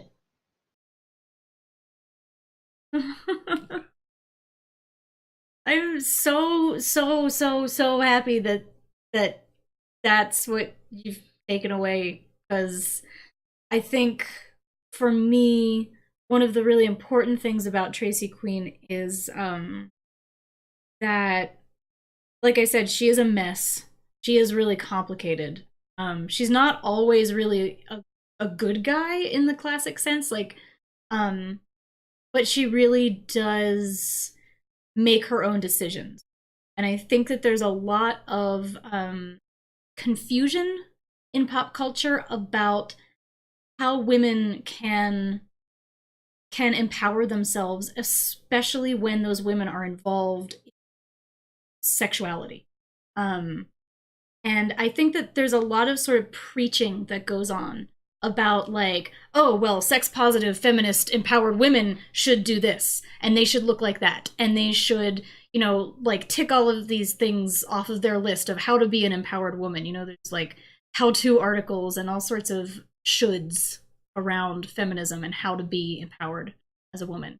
And I think that actually when I went into writing Tracy, I had a lot of those ideas in mind.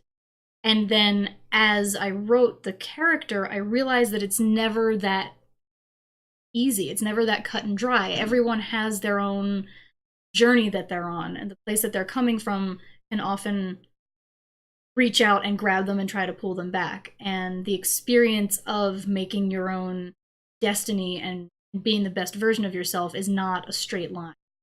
It's very up and down. And I think that Tracy's character over the course of the graphic novel really experiences that. And I think particularly because her story involves sexuality and doing sex work, it's complicated, but it's also not, because she's doing what she needs to do, what's best for her to get her to where she needs to be. And she does end up being a hero, but she also can be a jerk. And she's a mess. And I think that showing characters with that sort of depth, especially when it comes to people who do sex work, is really, really important, because so many of us have been raised with these ideas about what all of these things are, what it means to be a feminist, what it means to be a sex worker. They're very often polar opposites. What it means to be an empowered woman, what it means to be a warrior, what it means to be a hero. And I think that she really faces all of this throughout the story. Comes to her own conclusions, which are they're not by any means a how-to manual for anyone else. Please don't make cyborg clone armies. That's not a good idea. Please don't befriend drug-addled raccoons that you find in your warehouse. That would I'm not go. absolutely going to do that. It probably won't go as well as you want it Message. to. Message. But yeah, I think that in the experience of writing the character and writing the story, I don't know, I learned a lot about those ideas too. Just from trying to make a character that was believable, without being the this is what you should do if you want to be a sex positive feminist, because you don't want to do what she does. It's not a soapbox. It's more like a sandbox to like look at these things and think about them. It's more like something that just gives you food for thought. It's not like an instructional. It's not answering questions so much as pointing out that there are questions. Yeah. There are things It's to look raising at. questions. Right, it's raising questions, not answering It's them. starting a conversation. Right. Hopefully. I mean, Yeah, I hope. And I've always found that type of writing to be the most interesting. Like things that leave some ambiguity and some open questions that I really like. I really want to get to the last question that JC asked, but I feel like there's probably a bunch of questions between now and then, right? Like a bunch of ones that we already have to get to that are backlogged. Yeah, we gotta keep moving. We got a lot to do. I'm just worried that JC's tub is gonna cool down before I get to their question. Is JC not in the tub? Now everybody's wondering. Sorry, JC. Or you're welcome.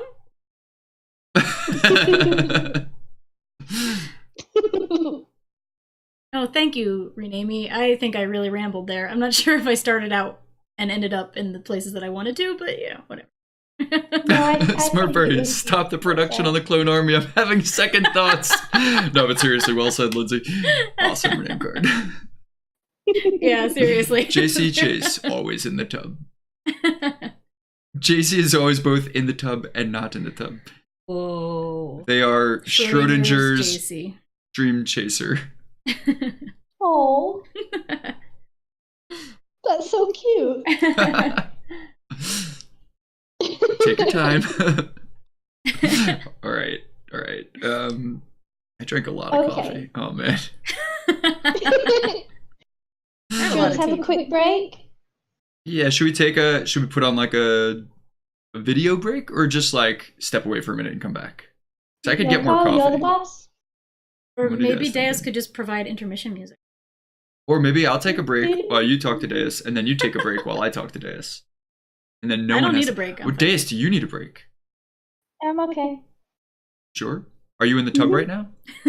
No, I'm not. I wish I was. Aw. Sing for Deus. No, Deus is the singer. I'll sing for Deus. Sing for us, Deus. Oh, Nigel said sing for us, Deus. Yes, please do. One day I will sing for you, but today's not that day. Okay. Okay, right, fair, fine. fair. Yuki is trying. Oh, we could all get in the tub with JC. Oh, sweet. Whee! I hope there's bubbles. I will It's against absolutely join you in TOS. that Banned. We're all getting just banned from Twitch. We'll all have on bathing suits. Tub hugs. Tub hugs. The best hugs. I don't know, shower hugs might be more safer. They're easier to like, no, maybe not safer, that's not the right word. Logistically, You're overthinking shower this hugs. way too much. Okay. I'll be You back. don't need a diagram, and I know you will draw one. I would love to. He's even a nerd about tubs. Who knew? He's a nerd about everything. But is it also a time machine? Important question. Oh, asking real questions now. It's like 2020 in here. 60 minutes. I don't know. Other news programs. JC, are those tub toys actually dog toys? Or tub dog toys. Dog tub toys? I'm sorry, JC, I had to. Nigel, do you mean how do you do the like colored action thing? You do a backspace me and then type what you want. Actually, Jayel, while you're up, would you give me some water? In backslash? Oh yeah, backslash. A slash and a space are different. Don't backspace me. Oh, why did I try to answer a question about how to do chat? Don't ever listen to me. I totally do the chats. I do the chats all the times. No, I don't. Badly. My dog has a toy that looks a lot like a dildo. I think there's a lot of dog toys that look a lot like dildos. I don't think that's accidental either. I think it's actually a very discreet way for people to buy sex toys is to go to pet stores. Yeah, like those things that they put peanut butter in for dogs, they really look like sex. Oh, Kongs, yeah. Especially the like bulbous ones. That's definitely my new supervillain name, Bulbous Kong. Bulbous Kong. I'll add it to the title. I am Bulbous Kong. Fear me. Sorry, Nigel. I didn't mean to say backspace. Don't backspace me, man. Seriously, don't ever listen to me when it comes to technical things ever. Stop backspacing me. Kale, I thought you weren't here anymore. He's just been lurking so he can make dog dildo jokes. That's effed up. Kale's saying. terrible at jokes. Dog dildo jokes. Not cool. Not cool. Oh god, and Wicked just walked into the middle of this. Can we at least like make a cool portmanteau like no dildo or something? No, go make your coffee. On, it works. I'm shutting it down. This is inappropriate. Make me some coffee. JS wants coffee. Okay, I will drink it for you. Okay, deal. Hi, Wicked. Please don't be scared away. Please stay. Help us. We need you. Oh gosh, WKD West. No, Nigel, we're not going to do that. We have important things to do. But if anyone can answer that question, it is Lindsay. I mean, they're pretty self-explanatory, right? I don't know how many questions you can really ask about those. It is an interesting way to become a unicorn. Curious. That is true, Nigel. You just put it on upside down, more or less, right? And around this part of the head instead of down here. Oh gosh, now I really want to see an illustration of that. You heard it here first, folks. Get on it, somebody.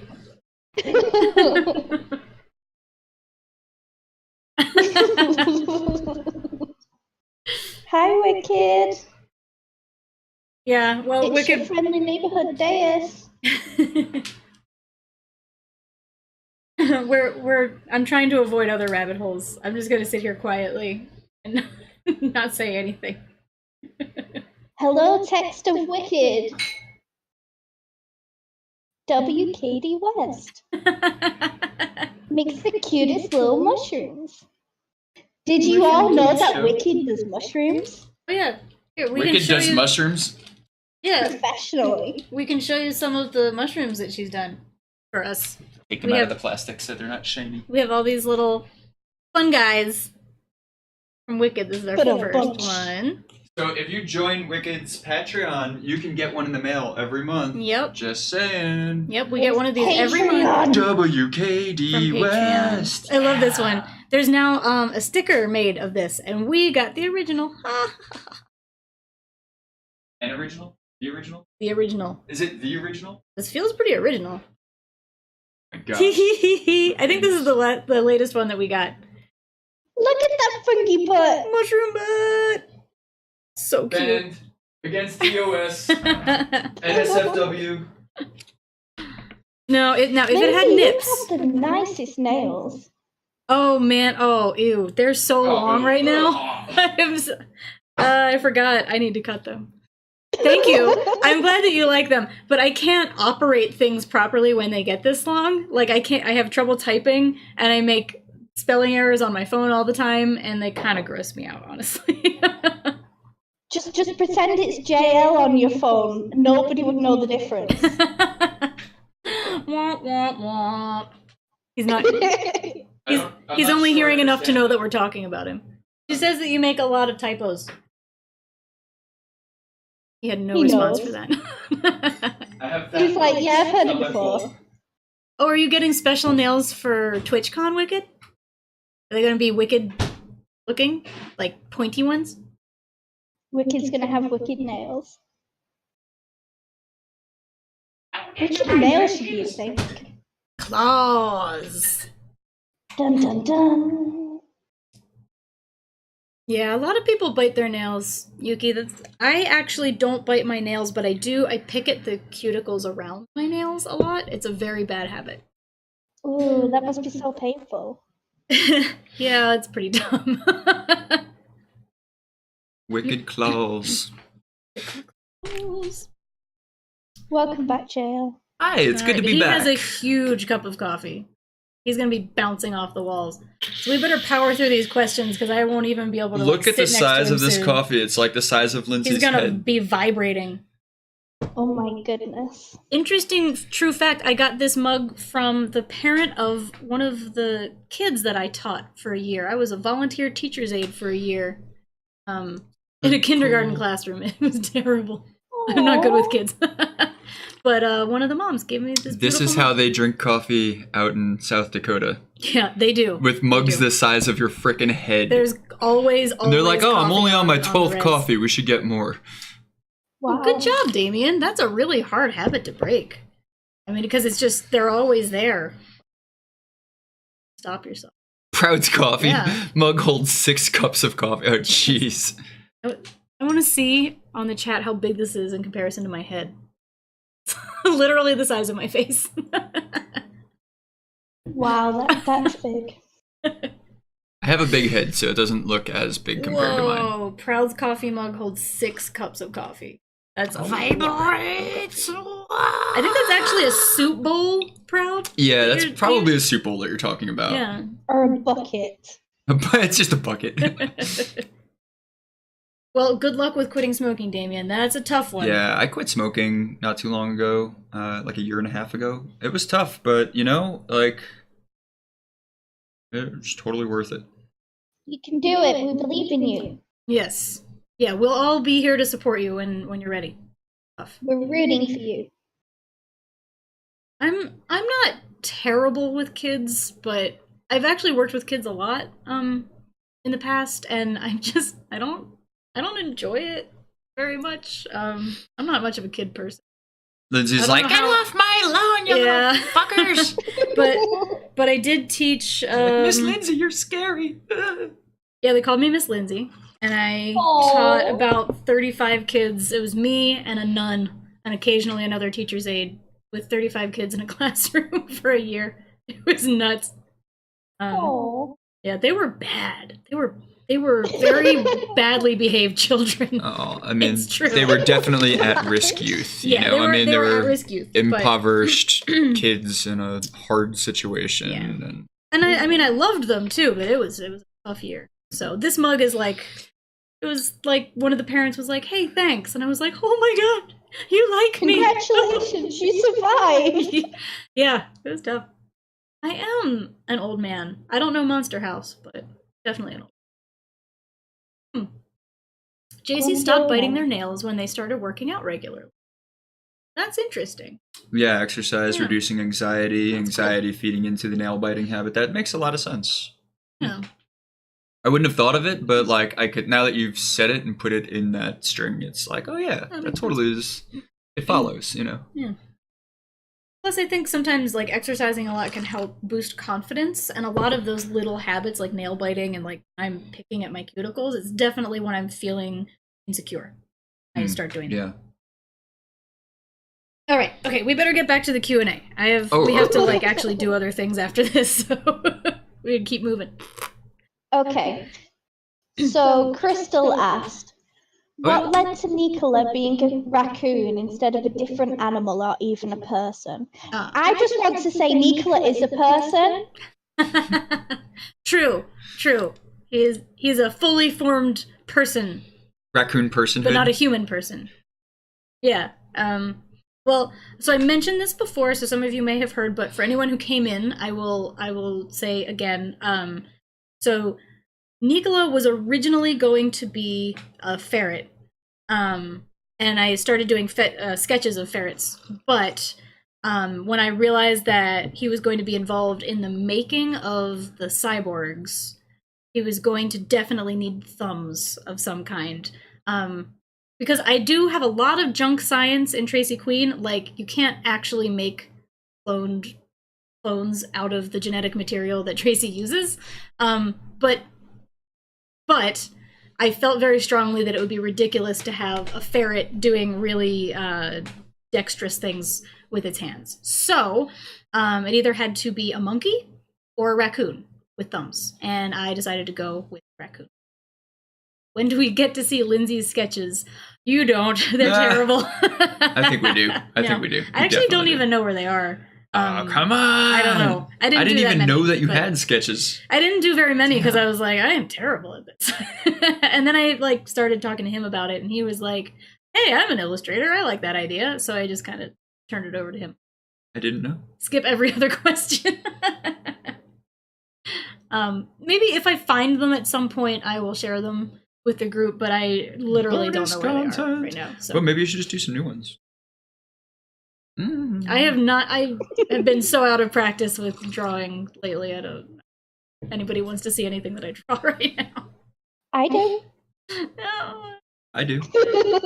I'm shrinking. Yeah, I don't know. Maybe I'll eventually do. Did Crystal ask 2 questions, right?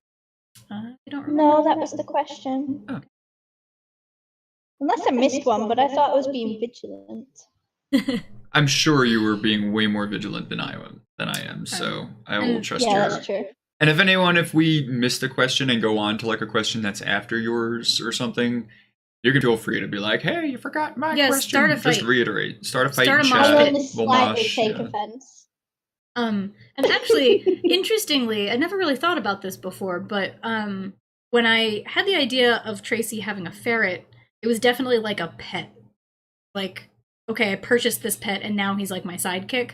But when the character turned into a raccoon, I think that actually gave him a lot more personhood, like a lot more personality, because she meets him accidentally. Like, he's already a fully formed character when they meet, and then they get to know each other.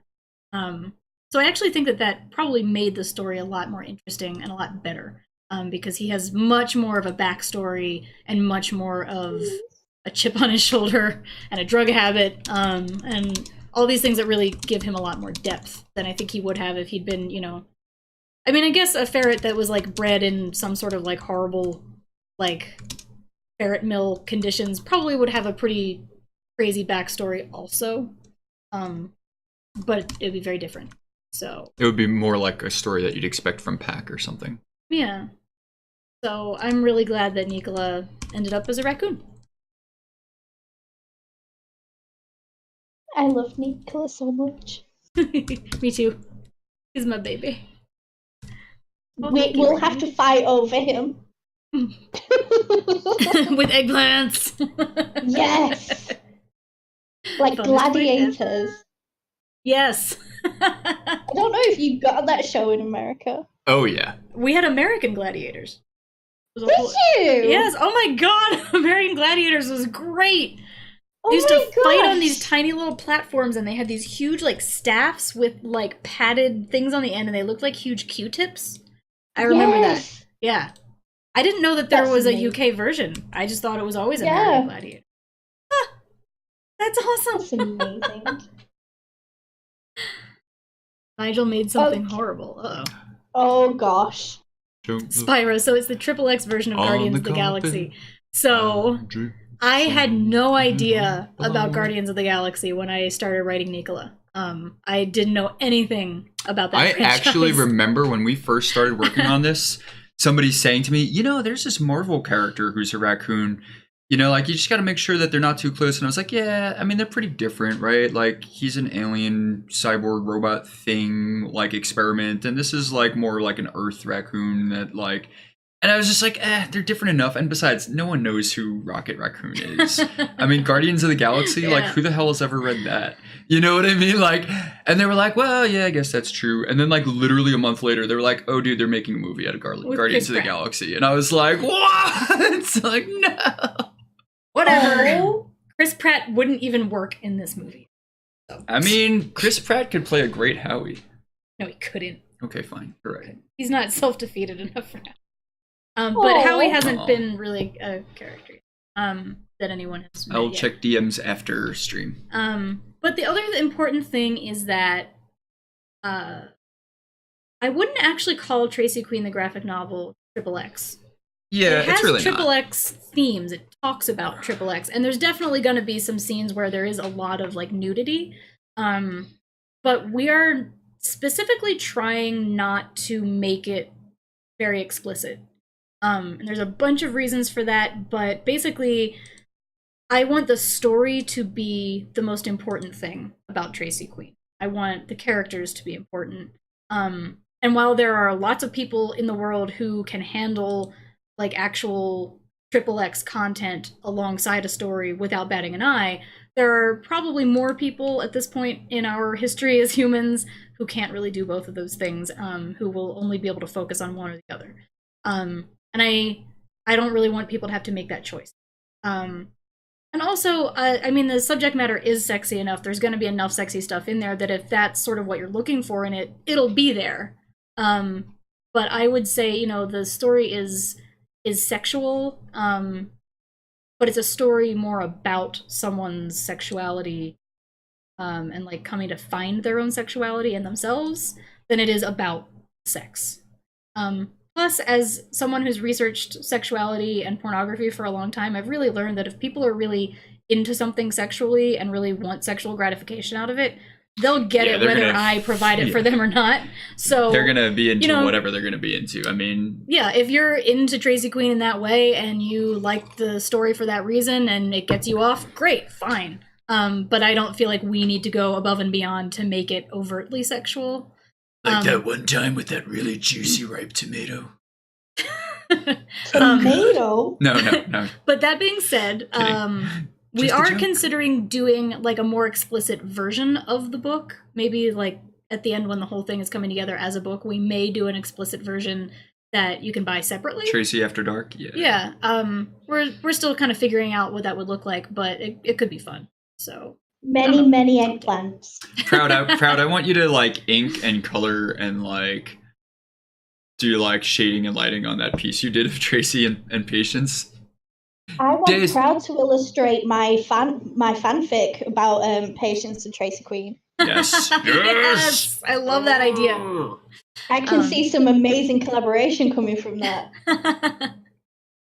Yes, Awesome. yes. We want to encourage fan art and Yes. fic as much as possible. And also we want to like take certain pieces of fan art, like, you know, preferably the ones that are more like finished, more polished pieces, like if someone takes the time to like color it and highlight it or bye, whatever.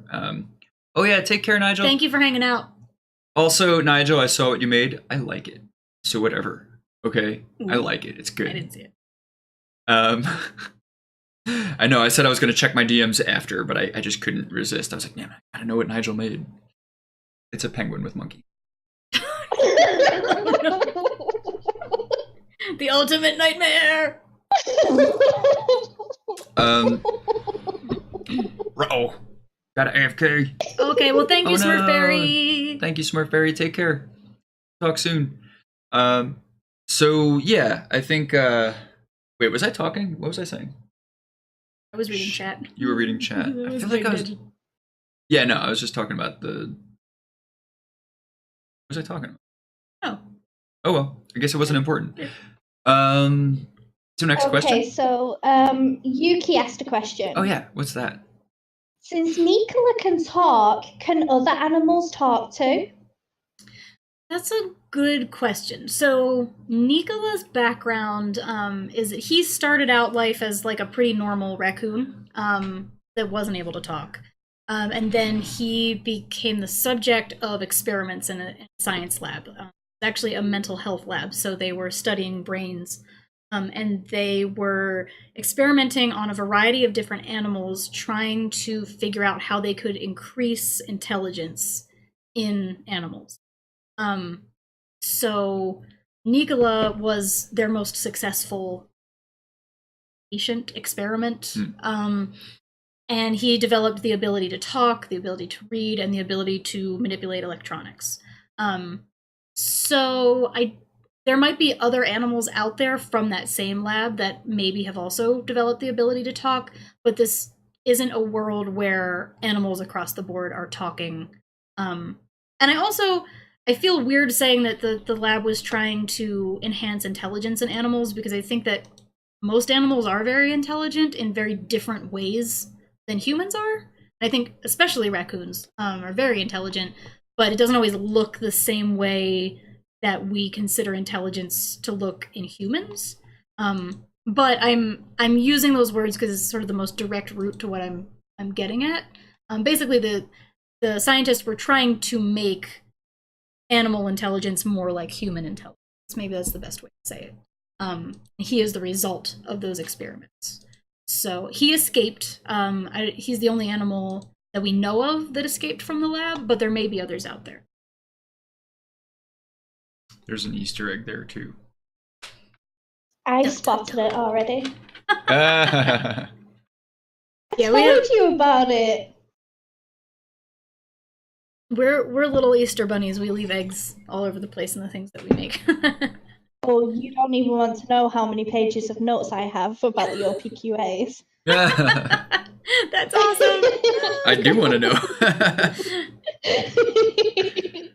We have to discuss them one day. Yes, Okay. We'll do more of Soon. these. I I think we doing should these. discuss them soon. All right. Okay, so next question. We haven't even gotten to your Damien. questions. It's okay, I can wait. So, Damien asked, how long did it take to write Tracy Queen, including the days, weeks, or months of writer's block and other moments of downtime? Huh. Not really, no. Oh.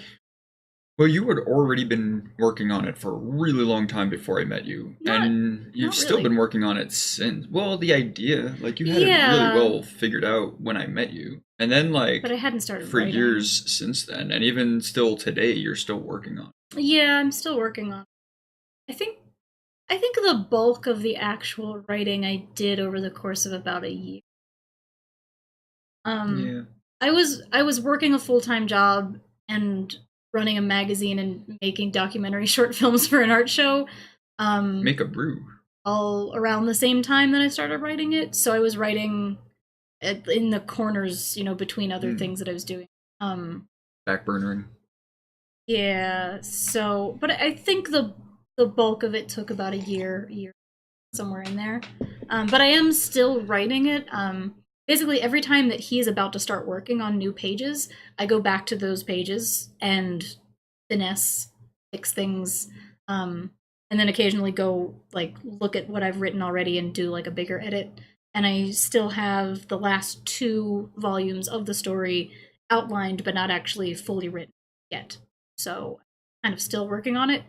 So I've probably been working on it for 7 years total now. Like that. That's impressive. I take a really long time on things. I think when you're working on something that long term, it becomes less of countable hours of work and more of part of who you are. It's just this has been part of my personality for 7 years now. You know what I mean? It's not a matter of hours at that point. Right. You're always kind of tinkering in your mind, Well, and I have never ever had a time when I was just working on one thing, ever. I've always been doing we'll get there. Full-time job or freelance work or both, and a million other things going on. So it's really hard to say this is the time period that I worked on this, because I'm always working on other things too. So 7 years I've been working on Tracy Queen, but I've also written a whole lot of other stuff and made a company. And maybe we'll get our Patreon to the point where we can that can be our job. It's just working on things. That would be cool. Pay other people. Look at how freaking fast this is with those damn links. It's amazing. I wasn't even done saying it and it was already in chat. I've got it. Yeah. Patreon subscribers get all kinds of cool stuff. If you're a $10 and up subscriber, you get all of our comics anthologies when they come out in print. So that's pretty cool thing. We also get exclusive downloads of art. Like as soon as it's finished, we send them out to our patrons. And there's a whole bunch of other little things. So Zana. Taylor. Thanks, Renamey. Wait a Hey, second. Sana. Why the hell did my frickin' thing not go? Oh. Oh. Uh-oh. Dun, dun, dun, dun. The fricking frick. Frickety frick! Drag bot. Sleep. Spelled it right? Oh, by the way, a brew is a cup of coffee or a cup of tea. Wait Oh. a second. Is You can brew Spyro tea? British? Spyro is Scottish. Didn't know I that. didn't know that. That's awesome. I've never been to Scotland. Look, this is spelled right? Probably not. Son of a No, it is. It bitch. is. I'm gonna turn off frickin' Drankbot and turn it back on. You turned off all the alerts so you didn't get interrupted. Oh yeah. But it should still alert in chat. I've never been to Scotland. I want to go to Scotland. That's literally the only part of the British Isles that I like ever was really like, I really want to go to Scotland, and it's still the only one I've never been to. Scotland is beautiful. I've been a few times. I want to visit the castles, see the moors, the locks. And me. I want to do a whole Duh. UK trip and see all of it. I don't need to see anything else. If we could just see Deus, that'll be enough. And what we do is We we should rent a road car. trip. Yes, and we Drive to the all UK? around. What the hell? Obtuse. We'll take the Bering Strait. I'm the closest thing to Britain other than Scotland or Ireland. Alright, I'm Also the most boring of the four. closing chatbot and reopening. Wait, what about Wales, Damien? Huh? Did you ever think that? Wales could drive to the UK. What about Cornwall? Because they can hold their breath for like days, Is right? Cornwall technically Cornwall's separate? in England. Is it technically part of England? Because I Yeah. know there's like a separate language and everything. Like, seems like it It's should be part separate. of England. Wales doesn't count. Wales does count, Damien. That's rude. I mean, cetaceans could probably count better than like any other mammal, other than maybe humans. Wales is beautiful. I love it. I want to go back very badly. I've been fishing in Wales and it was amazing. Whales are not fish. You guys are very confused. You actually probably could go Jayel. fishing in a whale. I bet the Geppetto did. And it. Ugh. That's so gross, Lindsay. That's so gross. Hey, he had to eat while he was in there. Literally a carnivorous whale. You spent way too much time with Jayel. I turned I think we've spent way too much time with Drunkbot each other, back actually. Yeah, Okay, it's still all right. not alerting. Let's get back to the questions. Oh yeah. We gotta Now focus. it's gonna go back through the alerts every time someone mentions anything. Sana, say hi. Everybody talk, let's get them out the way. Oh, no, what's happening? I just heard her name card is here. Get an axe. Hush, be sneaky quiet. Do not tell Deuce, no day US, no. Ahem. Sorry. Deus. Ahem. Nova, 42 that we are hyping her. But she is awesome. But she is awesome. Sneaky hype. I'm kind of the best according to Dranky. Kind of. Sana says, friend cat. Nope. Oh, Dranky just doesn't like Sana. What the hell? Rude. Have you heard? Have you capitalized it correctly? Spyro the friggin' dragon. Yeah. If you don't be friends with Spyro, I don't know what ye be. Get up and get down now. Spyro is around. That was a really weird. I know. Dude, Dranky is just ignoring Yeah, I Sana. don't know. It's Sana, have you definitely- like it's changed correct. your name or something? No. Ever? Like, did you used to have a different name maybe? I don't know. I can't. So weird. It's exactly spelled right. It should totally freaking work. Oh. Oh. Alright, Sorry. I gotta go soon. What? We have to set up the Patreon or the Kickstarter this week. This is nonsense. I mean, a lot. Okay. Oh. No. Well, there goes JC. Oh, he says I did. Maybe that's it? Yeah, maybe it's like not considering this your real Twitch name or something. Poor I don't know. Simon. I made it. But It that was was ages beautiful. ago. Supposed to work. I don't know why it isn't. Spyro, the Well, greetings we'll are figure it getting out next triggered time. because we turned them off and then turned them back on, and now they're all... Because it wasn't working going for crazy. Sana, and I wanted to know why. Yeah. I'm breaking everything. It's true. All right, let's move on with the questions. But this Okay. is important, Lindsay. We'll do it. We'll go fast. Okay. JC asked, do you have a specific ending planned for Tracy Queen, and how long do you think the series will run? Do have a specific ending. And it's going to be 288 pages of story. We're on, I don't know. We're near there's going to be 7 volumes, and we're near the end of the second being illustrated. So I don't know when time-wise it's going to happen, but lengthwise it's still a ways off where it ends. And I'm very hopeful that there's going to be like spin-offs and things in time. And fanfic and art and all and that. Crossovers and other shorts and weird stuff like that. Yeah. Follow up. How the heck do you plan that well? Please make a workshop. I think that my brain works in novel terms. I never wrote any graphic novels or comics or anything before Tracy Queen. I've always wanted to write just novels.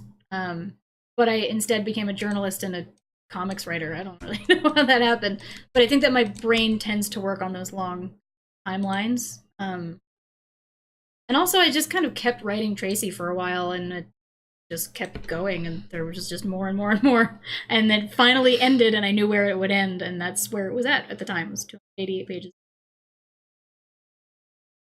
I think Please make a actually workshop and take my money. Ooh, I like the sound of figured this. out planning even more since then, because Pack is way more like structured in its breakdown, right? Because it's like everything is divisible by 8. You know, like there's 3 8-page chapters in each issue, and then there's 7 issues. So like we write our outlines now by the issue, and then break down those outlines into chapters, and then break down those outlines into pages, and then break down those pages into panels. And then break down those panels into smaller panels. And then break down those smaller panels into atoms. But actually, Photons. JC, I was not going to bring this up because I don't want to try to sell things to people on stream necessarily, but I actually am in the process right now of working on like a writing coaching and workshop curriculum that I want to start doing. And one of the things that I actually want to start doing as a workshop is outlining long stories. So that is something that I'm good at and I enjoy doing, and I want to help other people do. So I'm sort of doing all the background work on it now, but I'm hoping that in the new year I'm actually going to be doing that type of stuff, possibly sometimes on live stream. So I will keep you posted. Sign me up. Yes. Cool. Not that you need any help, Deus. You wrote like a 1,000,000-page long novel. I definitely need help. Please sell And things to one people. day I do want to pick your brain on the transition from novel writing to comic book writing. Well, the catch there is that I have not actually ever written a novel. I have written like everything else, and I think that I've always wanted to write a novel, so in my head I sort of made it like the holy grail, like I'll eventually do that someday when I'm ready, and instead When I you have wrote money. everything else. Like When you can like afford to everything. not work. Yeah. Yeah. I do have an idea, actually 2 ideas that could be novels, but there's one idea I've been working on in my head for like 10 years that I haven't really started because I haven't had the time. So I could probably, like, if we did do a workshop type thing, maybe I could start outlining that while everyone's outlining their... Oh, that'd be Oh my really gosh, cool. I need to Yeah. hear all about that. Yes, a group like workshop thing. Yeah. That'd be really cool. That'd be really cool. Yeah, I'll Please. definitely be there. Please sell Yeah. things to people on the super effective marketing platform you are currently using. Yes, I am going to be a writing coach, and I would like to sell that writing coaching program to you for the low, low price of something that I haven't figured out yet. Is that good? So That's great. I'll let you know. perfect. Lamau Jayel. Lamau. I feel like I'd be Yes. a great used car As salesman. long as I can make Zana laugh. I'm here for. Okay. Next question. Let's go. Okay. Eldcrind asked, is there any content that you had to take out of Tracy Queen for any reason, such as copyright, too raunchy, too preachy, etc.? Yeah, actually, there was a lot of our independent porn star cameos are licensed, where we have like the rights to use them. We asked and got permission from actual independent adult stars, and one of them redacted and was kind of a jerk about it. And so, like, instead of being like, well, this is what's wrong with it, can you fix that? They were just like totally shitty about it and made us feel bad. And so we were just like, fuck it, let's take that out. Yeah, and there have been a few other people that just kind of disappeared, which is actually a difficulty that we've had. So I knew that I wanted to have real life porn stars involved in Tracy Queen, because I am really inspired by a lot of them, and I wanted them to be involved. But one thing that happens a lot with the porn industry is people really go, but people people will be in the industry for a few years and then retire, and then sometimes they come back. And so there were a few people that we had signed contracts from who wanted to be involved, and then decided that they were going to retire, and then it got complicated. So I actually decided that rather than trying to keep up with who's involved in the porn industry when we're writing it, I actually just decided to set Tracy Queen in the time period 2009 to 2013, which is when most of those people were active. So even if they have retired, they can still be in the graphic novel because it makes sense, because that's when they... And it also means that, like, we don't have to worry so much about dating ourselves if we're trying to, like, keep it current, like, so that I'll date myself. I'm a cheap date. I'll dance with myself. Sorry. I wanted to keep going with it. Inappropriate. He is a cheap date. He drinks cheap beer. Very sweet. Ugh. And when we go to the UK, we'll introduce you to some really good, like, Ales? nut browns and, yeah, delicious ales that they... I love British beer. Fine. IPAs. I mean, no. No! So, I mean, like, we do have really good beer over here. I just can't afford it. Yeah. So I just get cheap beer instead. Yeah. I'm gonna come over and buy you a decent beer. Okay, I'll drink it with you. We'll go to the breweries here with you. Actually, yeah, Awesome we could get breweries all over the place. some like, what do they have at Montgomery Distillery? There's distilleries around here too. Yeah, we have some delicious Delicious. and some Scottish Scotch, whiskey. yeah. Oh yes, now you're speaking my language. Yes, we can go to... Is it pronounced Islay? Island that makes the really peaty scotches? I think. No idea. There. Brad says, I'll just watch Jayel plan his diagram. Exactly. Exactly. No, the diagram about how I'm a cheap date and why that's funny. Yes, The we're gonna have a big only beer way party. anyone can actually find Jail's jokes funny is when he draws a diagram. Lamau proved that. Lamau was Lamau. pretty funny. Yeah. After he drew it, You didn't think it was funny before I drew it? I never You think just you're didn't get it. funny. Tough crowd. Tough crowd. Fine. Whatever. I don't believe you. Giggle the whole time. You're not funny. Diagram. I'm not laughing. You're laughing. I'm laughing at you, not with you. I'll take it. At least you're laughing. It's still good for you. It's true. Laughter is medicine for the soul. Oh gosh. Oh gosh. Live, By that, laugh, if love. that's true, then Deus must have a really healthy soul right now. Live, laugh, love. Oh god. So, Zana, you're coming over too? Yes. Diagram. Command diagram.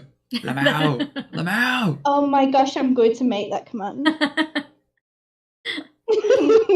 Awesome. Maybe. Did we answer that question? What was the last question? You were just talking about how we're dating ourselves, and then I just like stole everything. Oh, I was and talking about the time tossed it. period thing. Oh, It was right, about for the the content you had to take adult out. stars that we had to redact from the Yes. script. Yeah. As far as like raunchiness and copyright, I don't think that there was any copywriting issues so far. Probably because like a year or so before I started writing Tracy Queen, I actually took a college course on publishing law and copyright law. So I was very aware of all of that when I was writing. And as far as raunchiness, actually, one of the reasons that we decided to publish Tracy Queen ourselves is because we shopped it around to dozens of different publishers, and we basically realized that a story about a porn star that is not actually pornographic in and of itself was a really hard sell. 'Cause it was like too sexy for mainstream publishers and not sexy enough for erotic publishers. So we got a lot of really good feedback from editors saying like, I really like this, but I can't touch it. Right. So it's sort of, I think it informed the amount of like actual explicitness that we want to put in, which is to say we don't want anything really explicit, but we are going to have some nudity and sexual situations. So that informed the direction that we went with it. And we've also been very aware of the fact that we would like this to be sellable in comic stores and in bookstores without it having to necessarily be like in plastic on the dirty shelf. I think that varies from store to store as to how people classify things. So obviously it's for mature readers. Oh, we don't want, but you know, we don't necessarily want to be relegated to the super dirty section either. So we're trying to walk the line in between, and we have been very aware of that. But it's also difficult because like, you know, I have written about porn for over a decade, so I think that my understanding of what's acceptable for the general public is probably really skewed. Yeah, me too. And I have spent so much time talking to him about these things. It skewed me. That we She may be skewed me. really, really off target. But that's one reason that we're kickstarting and we're doing it on our own so that we can sort of take control. We're hoping that we will fall far enough on the not sexy side that we won't run into problems with selling things and using like internet sales. A lot of internet payment processors have a big problem with pornographic content Because you have to pay more for it. and I really don't think that Tracy Queen is going to qualify as pornographic by anyone who like believes in free speech. Spyro is exactly right. A happy medium, not too naughty, but naughty enough. Yeah. Right, We want exactly. the idea to be naughty and fun and like NC-17, but we're not really going for full-on pornographic novel because that's beside the point. That's right, Proud. Yeah. So NC-17, yeah, and sexual situations, but not Right. Exactly. We're not like showing like close-up penetration or anything, you know? Yeah. In the UK, I forget. I actually wrote an article about porn in the UK last year. Forget what their rating system is. R18, I think, is porn. I don't know. I know a lot about this stuff, but it's not all coming back to my memory. Deus, you're in the no, UK, I right? just had to Google what NC-17 was. Yeah. Yeah. I actually don't know what it stands for, so. I'm not American. I actually don't know We what don't NC-17 have that. either. Oh, I don't know. Spyro shrugs.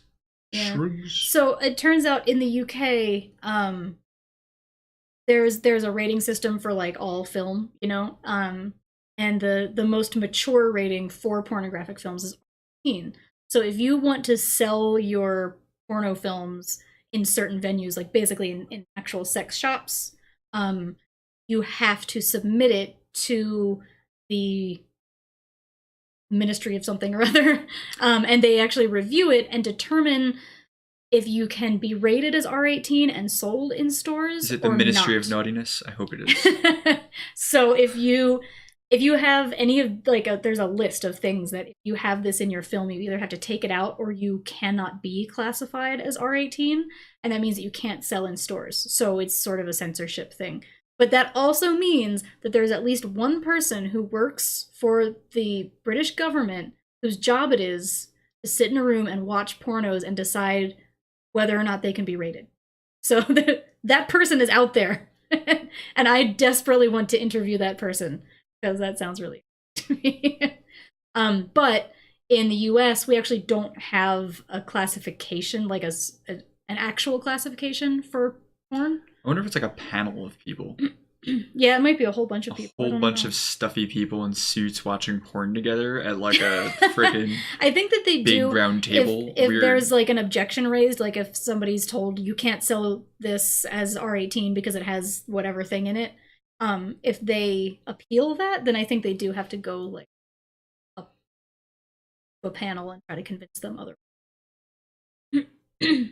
Oh, no children 17. Interesting.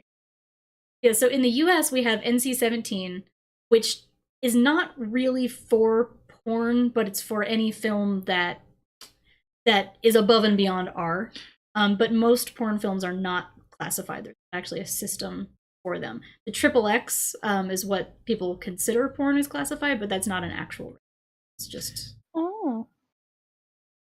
Crowd just started a food fight with the person wielding the largest eggplant ever in existence. Oh, Sorry, God. Proud.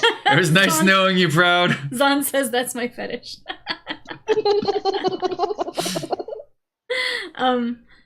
Yeah, so as it turns out, I'm as big of a nerd as he is, just particularly about pornography. Which I feel like makes you not a nerd. I don't know. I I'm feel pretty like nerdy Lindsay about needs this to get stuff. like neck tattoos and like hang out like at the gym like Eggplant neck tattoos. with her gains, you know, like and she's all like nerd, and I'm like, I just want to talk about peach. photons. Hey, proud.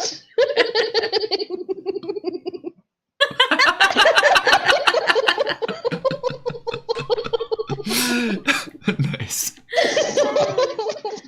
That was good, Proud.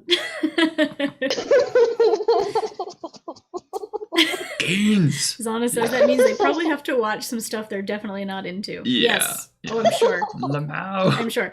As a former porn reviewer for magazines and websites, Oh, I have God. watched a lot of Oh, things I'm God. not into. Some things that are just like, Mm. why would anyone ever think that it was Yeah. okay to make that? Oh, God. But it's also really expanded my horizons as far as like not judging people. Like, you know, That's true. whatever That's you're true. into, as long as everyone involved is consenting and enjoying it as much as they can, like, sure, do your I thing. love that you added as much as they can. What? What's happening? I'm so confused. There's a wall of giggles right now between Deus and what she's trying to communicate.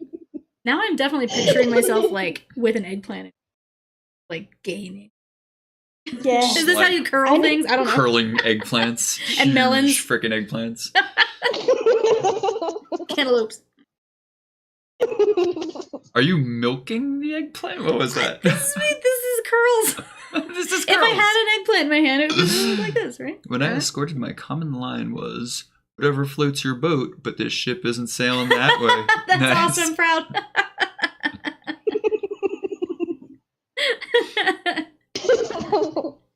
Way to have strong boundaries. That's important. Proud, you're awesome. That's great. That's also like a super nice way of being like, no. Very smart. I like it. I know where that watermelon is going. And Proud, I didn't know that you had escorted. Oh snap! What I miss? I'd love to hear more about it sometime if you ever. I also don't want to like be like tell me everything because that's kind of. But she's kind of creepy. She's like, tell me everything. I'm pretty She's much like, a creep. I don't want to be like, tell me everything, but tell me everything. Did we answer JC's other cue? There's 2 other JC questions, so it depends which one they mean. All right. No, there's a good one coming up that yeah, why the heck is The porn Sana ministry not working? Yes, JC, you missed the porn ministry. I'll be right back. Where's he? Where's it going? I said he. Never. Where's the Draco? Where has it gone? We have lost our Draco. Yeah, JC, we were talking about the people who work for the British government who have to watch porn all day to classify it.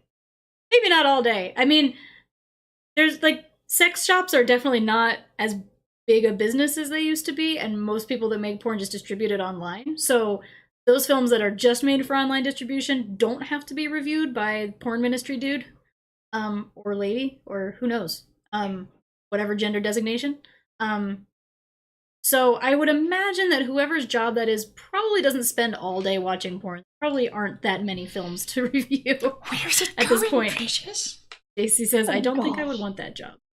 Yeah, You I know, don't think anybody really wants that job. It sounds great in It theory. sounds great in theory, but it gets old real fast. Follow I the have rule of 4 this. sex shops within a 20-minute drive of my house. Oh. Well, maybe they're a bigger thing than I thought. I mean, yeah, there's quite a few sex shops. There's in like our 4 vicinity within also. like a 2-minute drive of our house. Yeah. True. Fine, you win. Yeah. I mean, My eggplant's still bigger. that's true. Fine, you win. We're also in like a large-ish center in a very sparsely populated area. So like all the sex shops in the area are kind of right around us. Right. There's like many miles of wilderness all around us. Yeah. So like this is the place where people come from their cabins to like go get their like, sex swings and whatever. Spyro says, well, some members of parliament tend to just sit and sleep all day.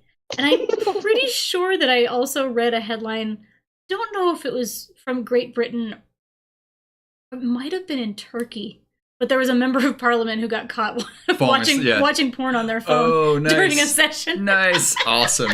So good. Perfect. I think it was Turkey, because Turkey is trying to basically ban porn. So it was like extra funny that happened there. I think it was.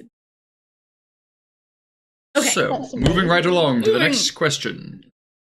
Okay, the next question is from JC, and they've given a 2-part question. There's a question for each of you. Okay, right on. So first of all, question for Jayel. As a male artist, how conscious would you say you are of the male gaze, and how do you try to avoid that in your work? I have a complex and nebulous answer to that very succinct and direct question. All right, Imagine that. settle in. Imagine that. Okay, With those so kinds of answers. first off, I want to say that I don't feel like I personally identify as like male in the conventional sense. I never have. It's never been my like. I mean, externally, sure. Like I'm very male performatively. Like I have facial hair, and I don't like try to not look male. But like internally, I definitely am not like, yes, I am a male. I do male things. I watch the sports balls, and I, spit on the sidewalk, and like I don't feel male, right? No one realized that. I don't talk about it, so like it's just like a thing. Like I don't. It's my own inner thing that I don't really like. I don't feel strongly about it. His pronouns are still he, him. Right. But it's not a. It's not. I don't identify that way, but I do express that way. So, and that's to me totally fine. Like, it's not a big deal. It's not a bad thing. It's not, People are complex. And so for me, I often. Well, first of all, let's talk about what you're actually asking. I don't think that the male gaze is objective to the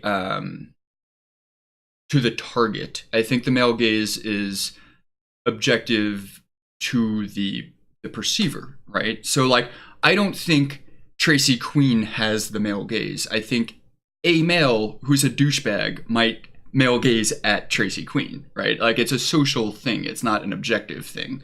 So with that, I don't think that I can make or not make this thing that has or does not have the male gaze. I think the male gaze is a term that references a complex social ideology of the way that the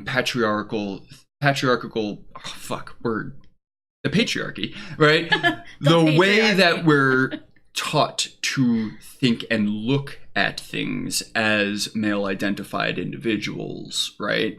It's not the actual person. It's not the actual thing, right? It's not Tracy's fault how people look at her.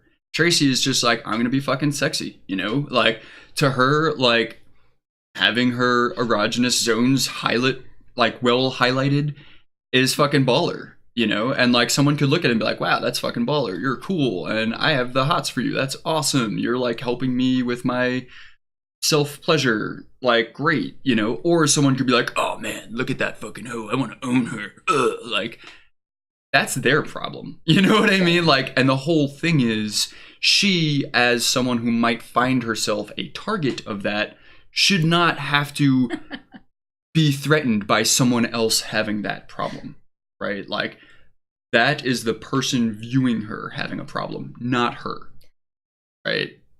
And I think that's really important.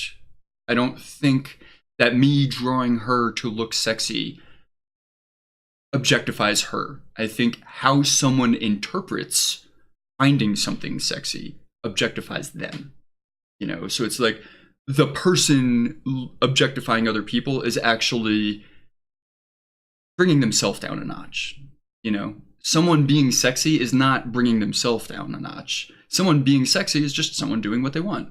Hey, maybe you want to like wear, you know, fucking clothes from like neck to like ankle and wrists and like not be sexy at all. Cool, that's awesome. That's your prerogative.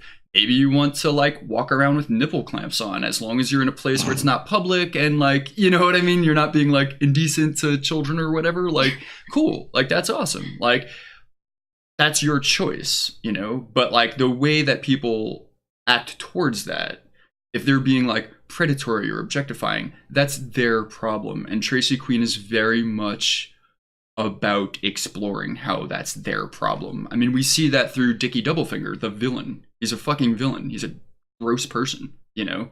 And he constantly is objectifying everyone. And what's the difference between Tracy being completely sexy and sexual on her cam show for other people to get off to it, right? Versus someone who's a porn star working for Dickie, who is just being talked down to and being completely treated like stock, like an item on a shelf. You know what I mean?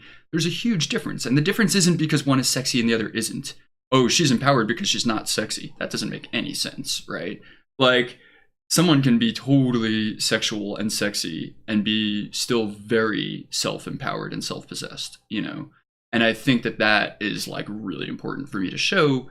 And I'm showing that by not shying away from making the lead warrior who is self-possessed and empowered. She's sexy, and I'm not shying from that. So I think that's the point. It's scary because, like, obviously some people are going to take it the wrong way and be like, oh, Jayel, you know what I mean, right? Wink, wink. And I'm going to be like, no, you're a fucking douchebag. Get away from me. You're gross. You know, like, I don't know what you mean. Or someone might be like, wow, it's really cool that you drew her, like, so pretty and, like, so attractive or whatever in that one panel. Like, and I might be like, that's awesome. Thank you. Like, I'm glad that you, like, see that, you know? So, short answer is, I don't think that I have that power. The only power I have is my intent, and I try to put it out there in a very clear way. But I also know people will take it wrong anyway, you know? Yeah, it's difficult territory for being someone who presents as male. It's scary. Totally. It's definitely been like a journey that we've gone on together because he when we started working on this, he was like very worried about. I was terrified about, yeah, coming across the wrong way, making the art the wrong way, and being perceived as sort of like that guy. But I think he has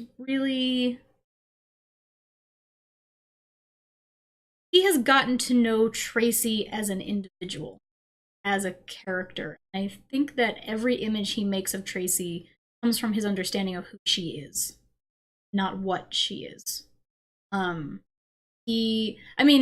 an artist, like he looks at her as like, you know, body proportions and like making sure that the object of this person is correct, believable and correct. Perspective. And for you know, images that are supposed to be sexier than others, he's definitely, you know, trying to make her appear attractive. But most of the images of Tracy throughout the book are not sexy. Most of them are her just being a person. And she does, like, she wears skimpy clothes because she likes them.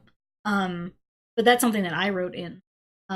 That's something that's just true about Tracy as a character. So I don't think that, this is weird to say, but I don't think that Jayel's relationship with Tracy Queen involves the male gaze in the way that we use it to say, like, you know, objectifying this person. Or in the way that Sana uses it. Or as gaze. The male gaze. Like, I don't think that Jayel really has it in him to look at Tracy as an object on which to unleash, you know, his ideas of what's sexy. I think that he sees Tracy as a person.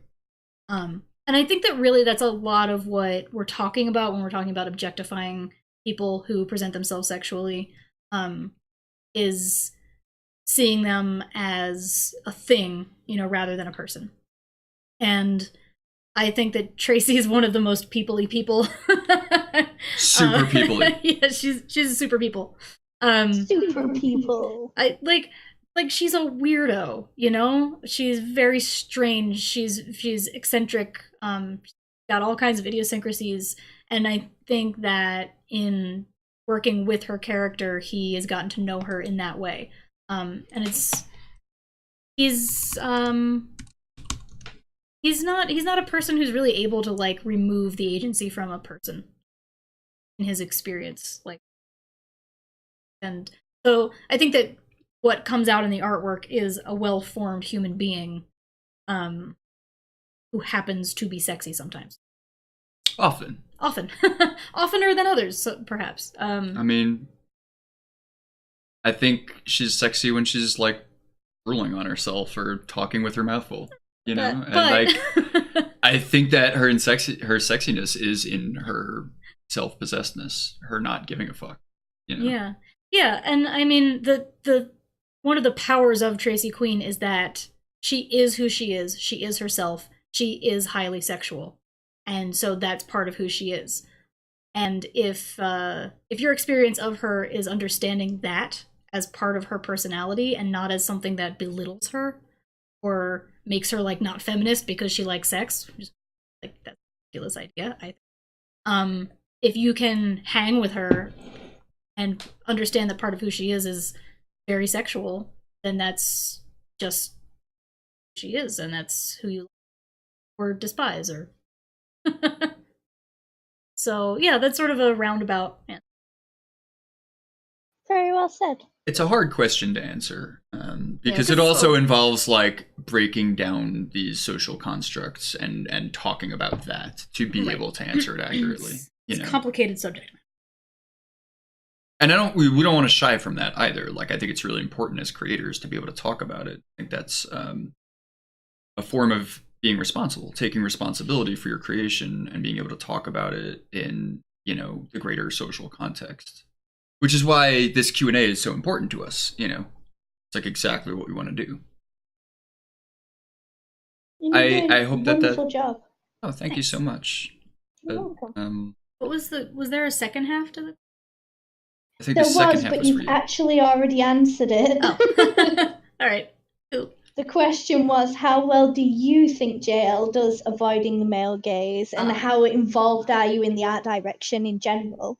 Oh, well, that part you can answer. How involved are you in the art direction in general? I don't know.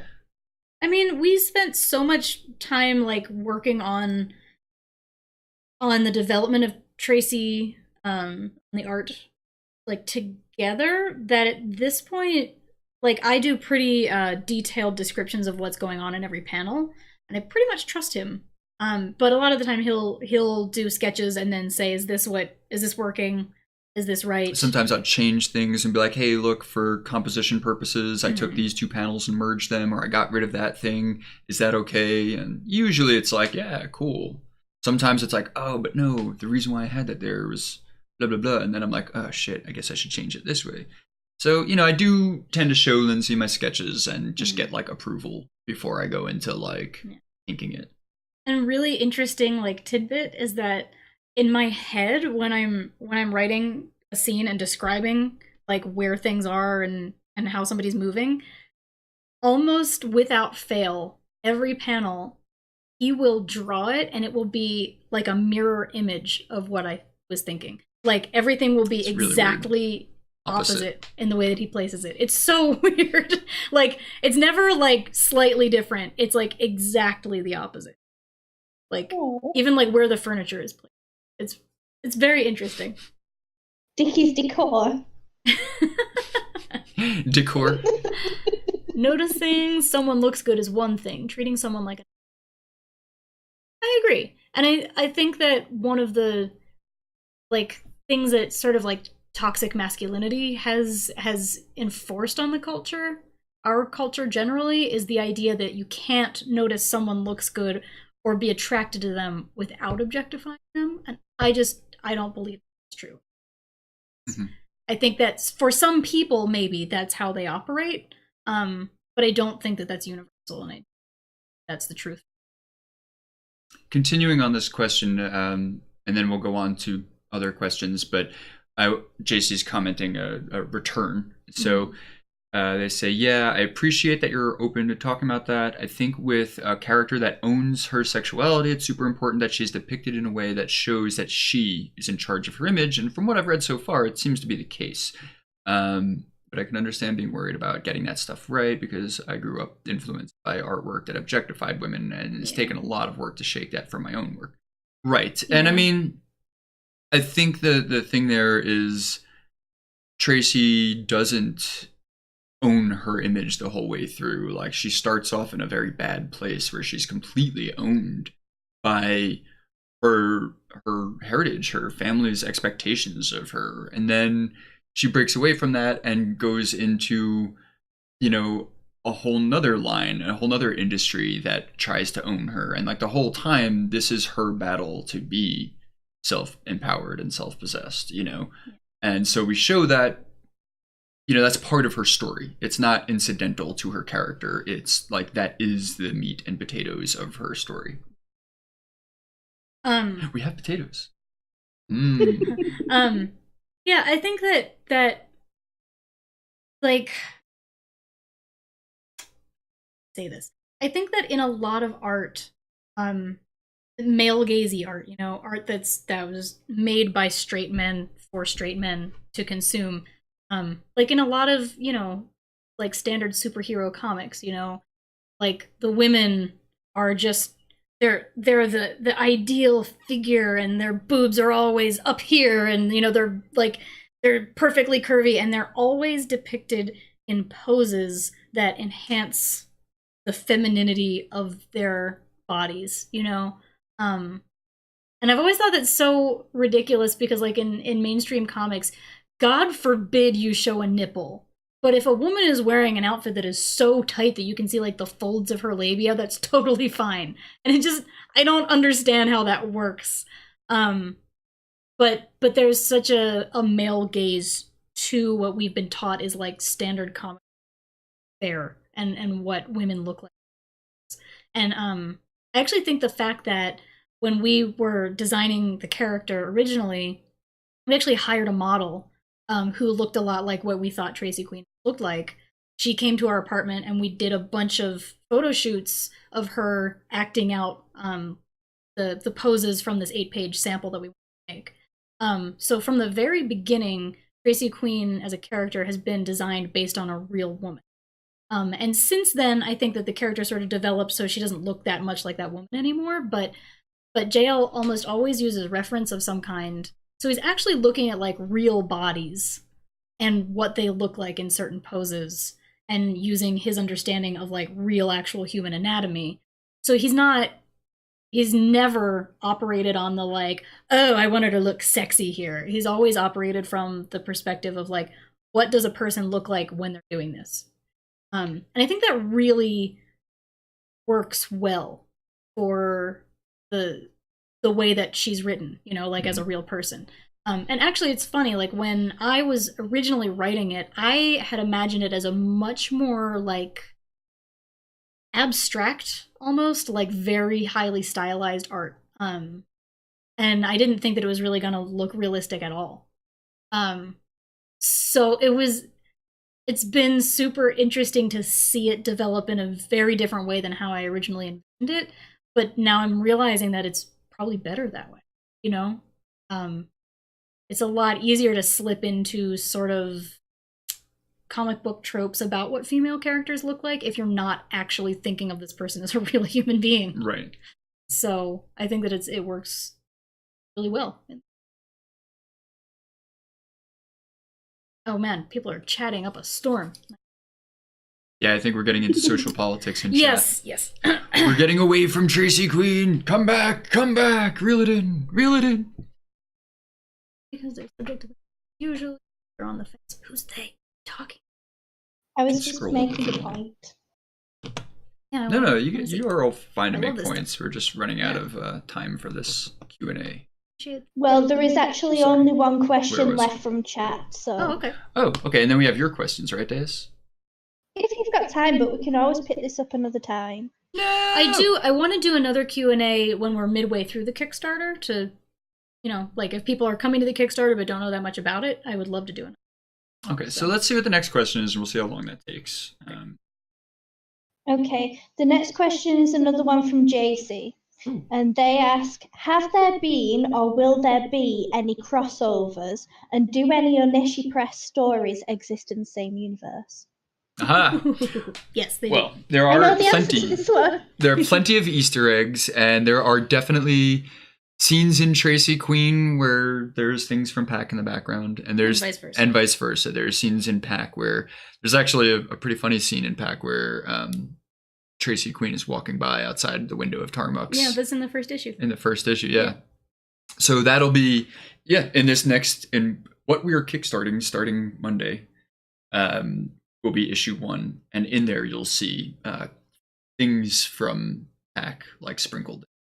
Yeah. And possibly, you know, in future issues there might even be like references to Children of Gaia, but Children of Gaia would be a fiction in the world of Tracy Queen and Pack. Like Nicola might be like a fan of Children of Gaia, and Tracy Queen might be like, you nerd. You know, like something like that. Yeah. One of the biggest crossovers is the Tarmuk's corporate coffee chain. Tracy becomes like hopelessly addicted to Tarmuk's coffee later in the story. And Tarmuk's is where Patience and James the cop meet. Like they always are meeting at a coffee shop, and it's always so that's like the biggest, most obvious crossover, but there's definitely going to be smaller things that we're working in also. Okay, Deus, you'll have the most spoilers. Don't Deus, worry. you're always going to be special. You're always gonna have the most spoilers.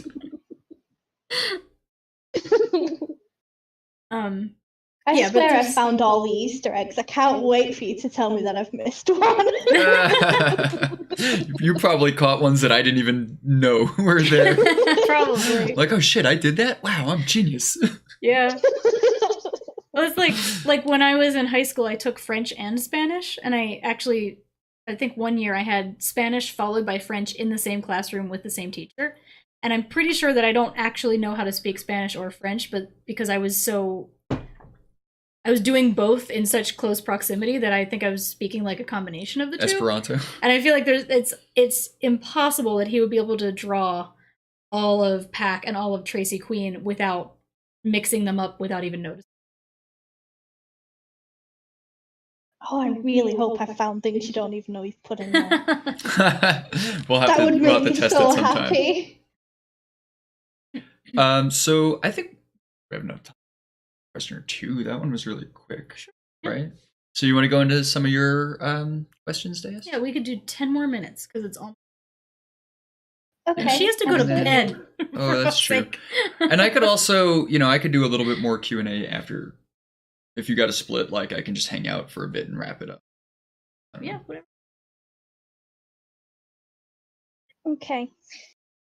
So, my next question is, you've spoken many times about how difficult it was for you to start Oneshi Press in the first place, that you both gave up a lot and turned your lives upside down to build what you have built. What was it about Tracy Queen in particular that made you feel like it was so important to tell the story that you had no choice but to do this?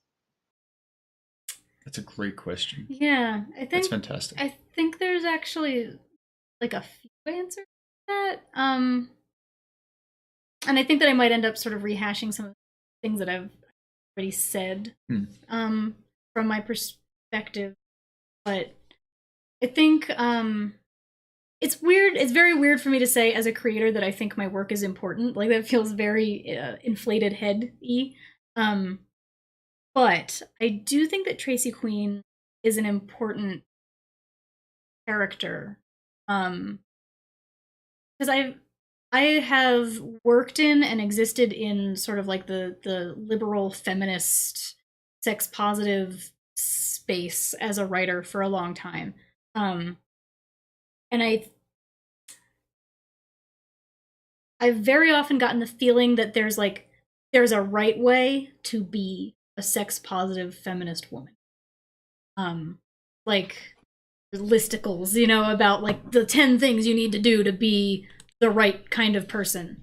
And I don't think that that's necessarily always bad. Like I definitely think that there's things that people should strive toward, there are things that we can say, yes, this is a good way to be generally, but it also really leads to a lot of shaming within that space where, it's supposed to be a safe space and people are supposed to be themselves. But if yourself doesn't do these certain things or look this certain way, then you don't really fit in and you might be ostracized or you might be called out and shouted down and told that you're wrong. And I'm really uncomfortable with that. I think that everyone has their own idea of what it means to be your best self and to be feminist and to be empowered. And while I don't agree with all of them, certainly, and I do think that there are certain points of view that I think are just wrong, doesn't mean that I am right, So I think that Tracy Queen is a complicated story about a complicated person who wants to do the right thing and wants to be, this empowered feminist person, but she's not super politically driven. She's not really trying to be part of any specific scene or be righter than other people. She just wants to do her thing and be kind of left alone about it. And the path that she chooses is really hard to just be left alone about because everyone thinks that they have the right way to do this or the right way to do that. And they're all sort of vying for control over her. So I think that one of the biggest values of Tracy Queen is that she doesn't walk a traditional path. She doesn't do things for the reasons that a lot of people might assume that she does, and she's fine with that. But it's hard. And I think that whereas there are a lot of things that exist in the culture saying like, here's how you do this thing, there aren't a whole lot of stories where you can sort of see from beginning to end how this person takes shape as an empowered and independent individual. And I think that it's important to note that it is difficult and that she's always being pulled in multiple directions, and that she doesn't always succeed in being the best person she can be. And I think that's for a story that has cyborg clones and talking raccoons and all of that, I think that that's a realistic way of looking at it. And I think that there's a lot of value for people to follow a character through that process rather than just seeing the finished version or, the curated version on Instagram, thinking that this person is perfect and they do feminism right. Or they do, sexual empowerment right. Because it's tough. And we live in a world where trying to be empowered in any way or to be independent is really, really hard. And I don't think that we should always expect ourselves to do it or for it to be easy for us. So I think that the Tracy's story, as ridiculous and over the top and junk sciencey as it is valuable because it shows the ups and downs and ins and outs of someone who's really trying to do the right thing and be their best self in a way that's realistic, at least for the character she lives in. You have like Beautifully a answered. soundbitey, like short answer. I'm trying, but I can't come up with one. I mean, like, wait, in general, like something that you can encapsulate that with, that like feels like something I've been saying on social media is that Tracy Queen has a cyborg clone army, a zillion sex toys, a talking raccoon best friend, and 0 fucks to give. And I think that's really true. Like, Tracy's whole thing the whole way throughout is like she's never really worried about what other people will think. She's just trying to live her life. And her life just happens to be like really out there. which I think naturally happens when you have 0 fucks to give, right? Like you're just going to become, someone's always going to want self-guided. something out of you. People are really drawn to confidence, and Tracy has a lot.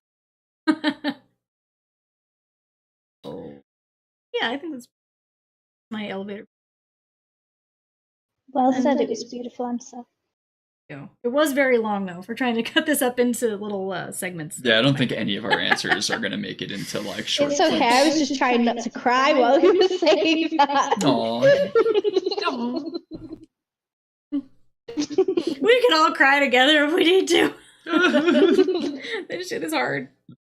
Tracy Queen's very important to me. Me too. Awesome. I'm glad. I am really glad to hear that. I hope that she continues to be like a positive character for you, because she's not always the best person. So just be warned. But I think that that's okay too. I mean, she kills like, people. I think that's She kills like people. part of her That's not cool. charm is that she's not always the best person. Like that's part of what makes her such a good character, is like you can see like sometimes even good people go too far in one thing or another. That's okay too, like, and not that murder is okay, obviously. I just mean like in the world of a comic book, right? Everything is symbolic. So the symbology of that narrative being like, just taking things too far, or you know what I mean? Like whatever it is, even a good thing taken too far can lead to like actions with bad consequences. But that doesn't mean that you're a bad person just because you did a bad thing, That's right, Proud. Perfectly imperfect. Tracy Queen is very perfectly imperfect. Both.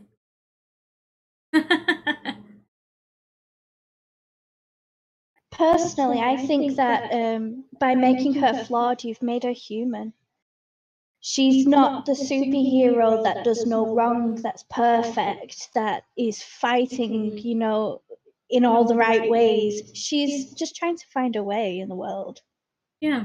She's just a person, just like anybody else. Yeah, she's trying to find a way in the world, and her life is very over the top. She's very over the top. So she really does, like, throw herself into things with this huge amount of energy that she has, and she ends up going, really far this way, and then really far this way, and really far that way, and that's just kind of who she is. And so she ends up with a cyborg clone army. It could happen to any of us. Yeah, as you do. I mean, one would hope. You heard it. Jayel Draco endorses murder. No, it's not true. Proud that's a scary thought. All right. Well, I think that's a pretty good place to end my But portion. I'm so actually, curious at what the next question could be. But yeah, okay. me too. But we have to actually make the Kickstarter. Or it's not going to happen. Fine. Patience, grasshopper. Yeah, and I have a lot of other things around it to do. Fine. Like, I have to ask for help from a lot of people. And that's a really scary She's thing sick to of do. us, okay? No, I'm not. I would way rather sit here and keep answering questions than do the annoying background work that I have to do. Like, way rather. Well, so speaking of which, you know, Yuki Dog Zombie is here. Oh, hey, Yuki. Prepare to Thanks, have your day Yuki. lightened and brightened. Yuki. Everyone put on your happy face. Cheers for Yuki Dog Zombie. so Welcome back to the circus that is the Jayel Drake crew, Yuki. Shut up, Drake Bot. asking for help is so stinky, and It is that's really that's hard. what I think we need to finish this up on. Yeah. Yuki. I've been here. Yeah, Yuki, we had to turn the bots off and then turn them back on, so now they're very excited every time somebody says something. So, yeah, I think like at the very beginning we talked briefly about the fact that we're doing a Kickstarter, and I think we need to wrap it up with that for people that weren't here in the very beginning. I think we need to talk about what kind of help we need and why we're doing the Kickstarter, what we're gonna give people out of it.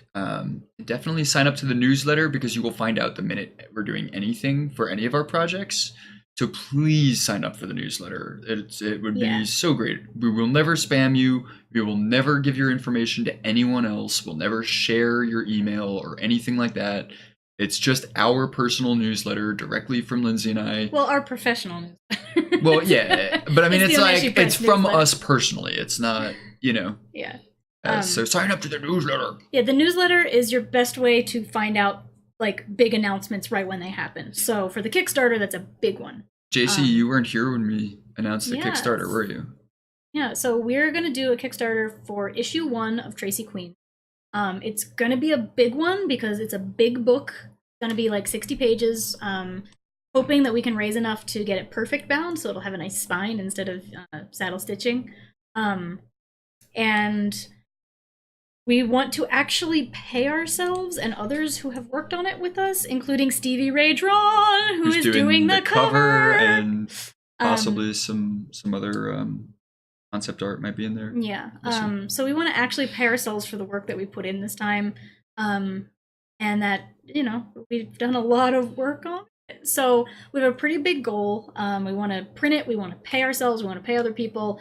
We want to put guest art Pay in. our letterer well, pay our flatter well, you know. So Yeah, pay Stevie well. Yeah, we want to pay Stevie well because Stevie's a big deal. The legend Stevie is doing the Tracy Queen issue 1 cover. Yeah.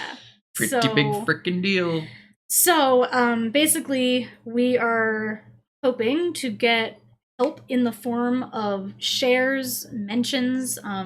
If you have a blog and you want to blog about it, if you have a podcast and you want to talk about it, if you want to interview us, we are totally available. If you want to share the posts that we do, you want to share the Kickstarter, like anything that any of you are able to do to support the Kickstarter when it goes live next week, be amazing. Yeah, or if you know someplace that we should, you know, apply to be on this, whatever, in this blog or podcast or whatever, like, yeah, like we need as many people to know about this as possible, because there's no way that we're gonna, you know, make our goal with just like 50 people. Like we need like many people to like just donate a little bit, and that means like I know not all of you can. I know not all of you are in the position to We donate. have totally been in that position. But you are ourselves. maybe able to like tell a friend about it, or share a tweet about it, or you know dude, what I mean? JC, your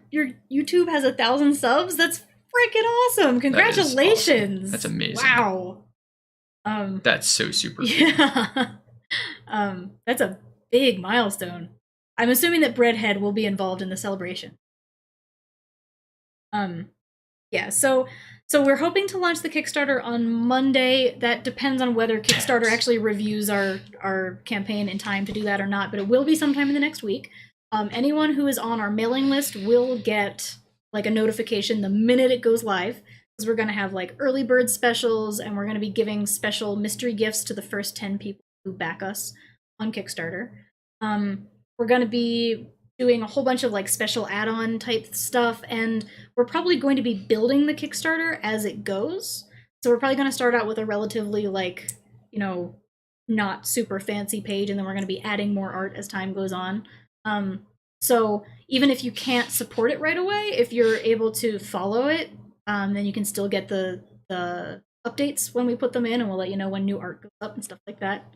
So yeah, we want to really just make this Kickstarter work, because we, like we were talking about a minute ago, really believe in Tracy Queen, and we really want this work. So Kickstarter's our best bet for making that happen. I have no idea what dabbing is. I just have seen JC do it like 50 times. That's literally all it is. It's like, That's it. What is that? I don't know. Dabbing. Why is that dabbing? What is it? I don't know. That's it. That's all there is to I it. don't understand. I don't get freaking acronyms. I don't get dabbing. I have no idea how to Dougie. Like, what are these kids talking about? Oh my god. You know how the last time we did a Kickstarter, we made GIFs of ourselves dancing? No. Yes, Oh you did. gosh. Definitely have to make some of us dabbing. Oh no. Yes. That was really fun. JC, I cannot possibly teach you how to Dougie. I have no idea what it is. We could draw it though. Dabbing is just what we used to call sneezing politely.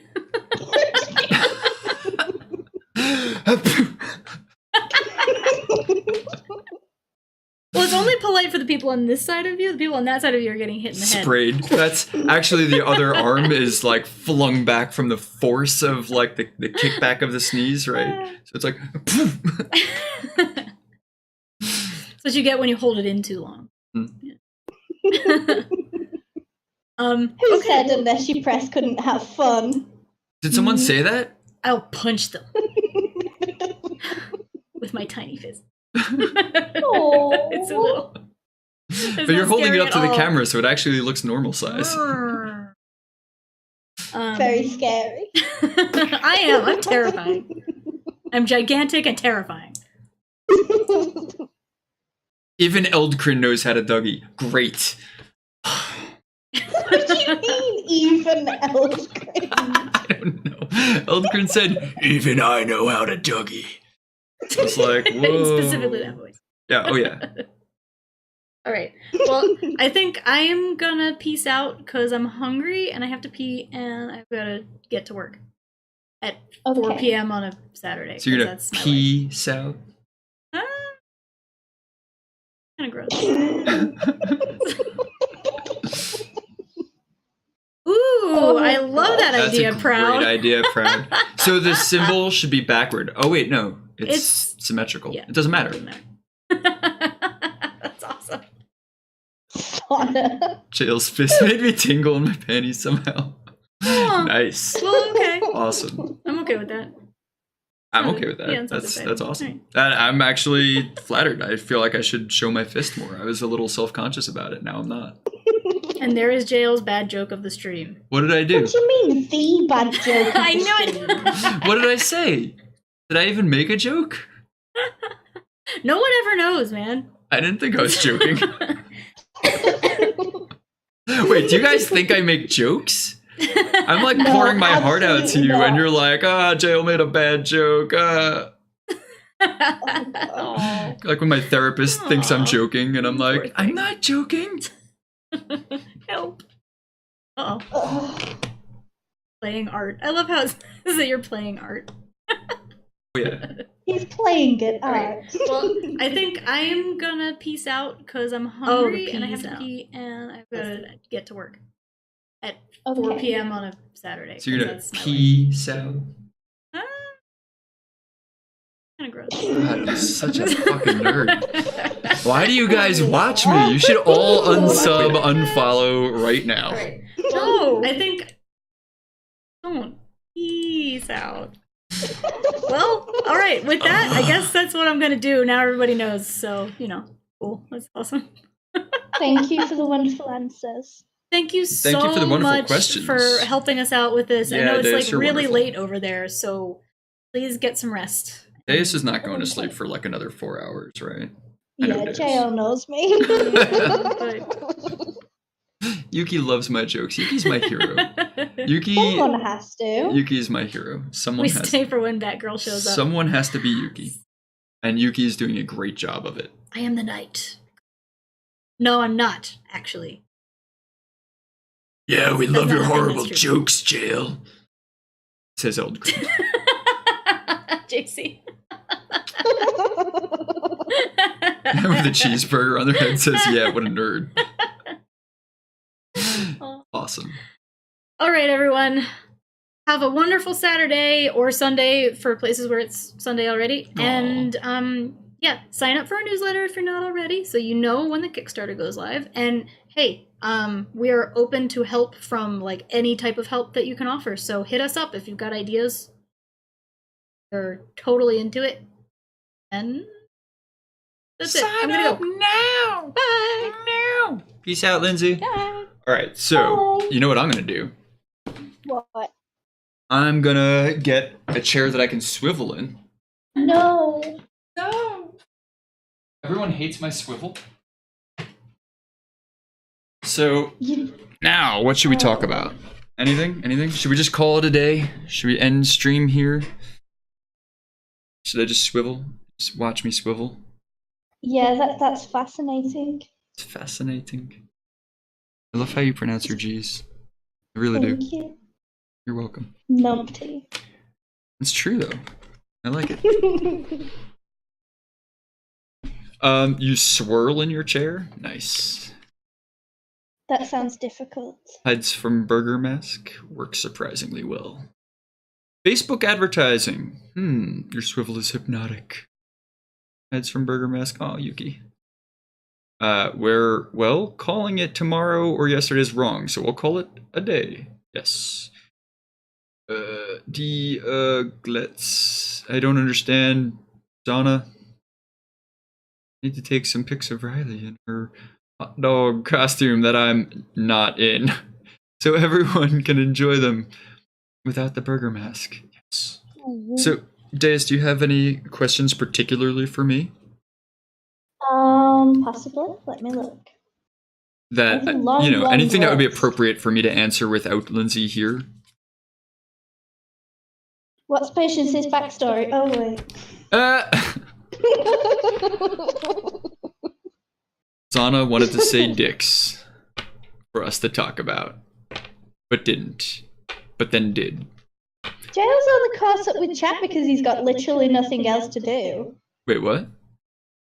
That was cringe. Being caught up with chat. Yeah, because I'm not drawing.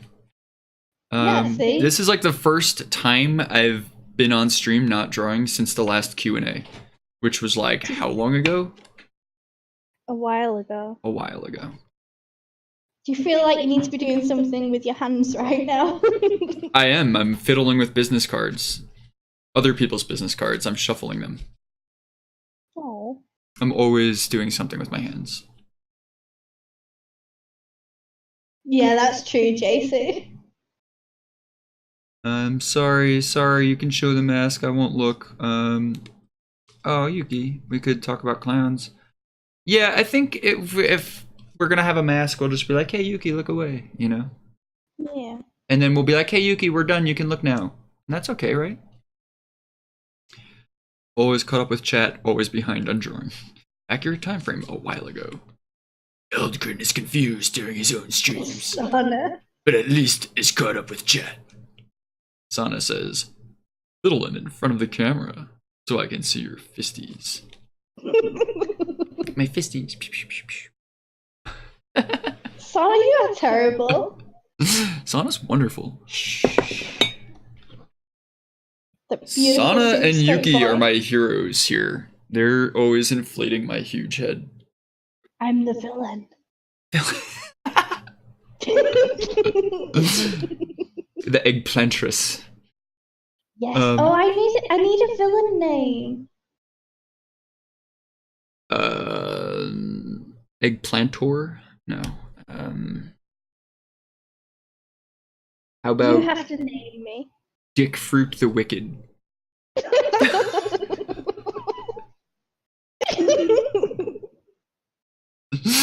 Good? We're settled on it? Yes. Dick Fruit the Wicked. Perfect. Moves over to make room for Jayel's head. Keep moving. Back it up. I'll let you know when there's enough room. Beep, beep. What is this? Fisties. So many clips. Little in front of the camera, so I can see your fisties. What was my eyebrow just doing? Sorry, you are terrible. Sana's wonderful. The beauty. Sana is. I've made this clip for personal reasons. LD. Oh, for my fisties? What's up with the fisties? I don't get it. Masks can be the bad guy, not Deus. Okay. Noctis I can be Nova. bad guy sometimes. Back it up. If I had $1. Noctis Nova. I like it. I like Dick Fruit the Wicked better. I knew you would. Well, yeah, that's why I said it. Okay, but seriously, is there any other wait, did you just ask me a question? Did I dodge a question? I don't know, you've confused me now. I have that effect on people. It's pretty awesome do. superpower. Like, villains are coming at me, and I'm just, like, able to confuse them. So. Aw, thank you, Yuki. Deus is a Not hero. sure I It's agree with true. you, but thank you. I kind of agree with you. You would. I would. I do. Let's agree to disagree. That you're a hero? Or not. Or not? No, we're agreeing that you're a hero. Or not.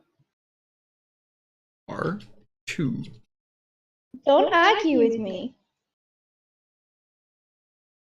What happens if I do? Behave. Confusion Man, Draco. Fusion Man. Confuser. I am Confuser. Confuser of the wicked. Something, alright. Something.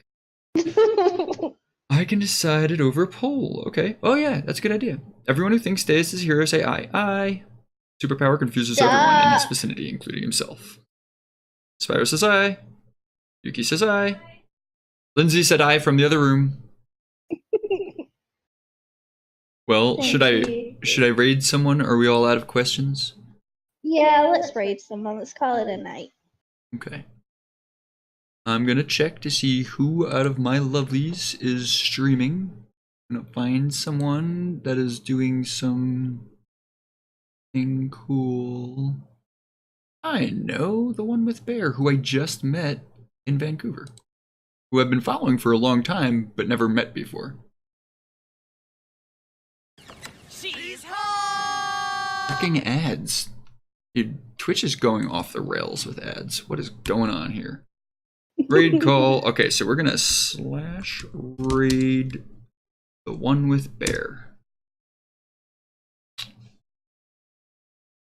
Thank you And everyone for coming. For anyone who doesn't know how raids work, you can copy and paste that raid call into. We're gonna move. Everyone's gonna magically migrate over to the one with Bear's channel. And then you can paste that raid call in. It should look like this if you've copied it right. Well, let's see if I copy it right first. Blammo! Bye, right? Renee. Renee, yeah, why you're are the Twitch ads best. so long? Okay, so we're going right over to the one with Bear now, who is not there. What the heck? Thank everyone for coming. Don't be rude. Oh, thank you all for coming. You're awesome. I love you. We'll talk soon. We're gonna raid now. Peace. How's that? Better. Yeah, am I still? I'm not streaming anymore now, right? Not one of those No. weird glitches. Heck, where is? Let's double check now, just in case. Yeah, I'm gonna hit end stream and close OBS just in case.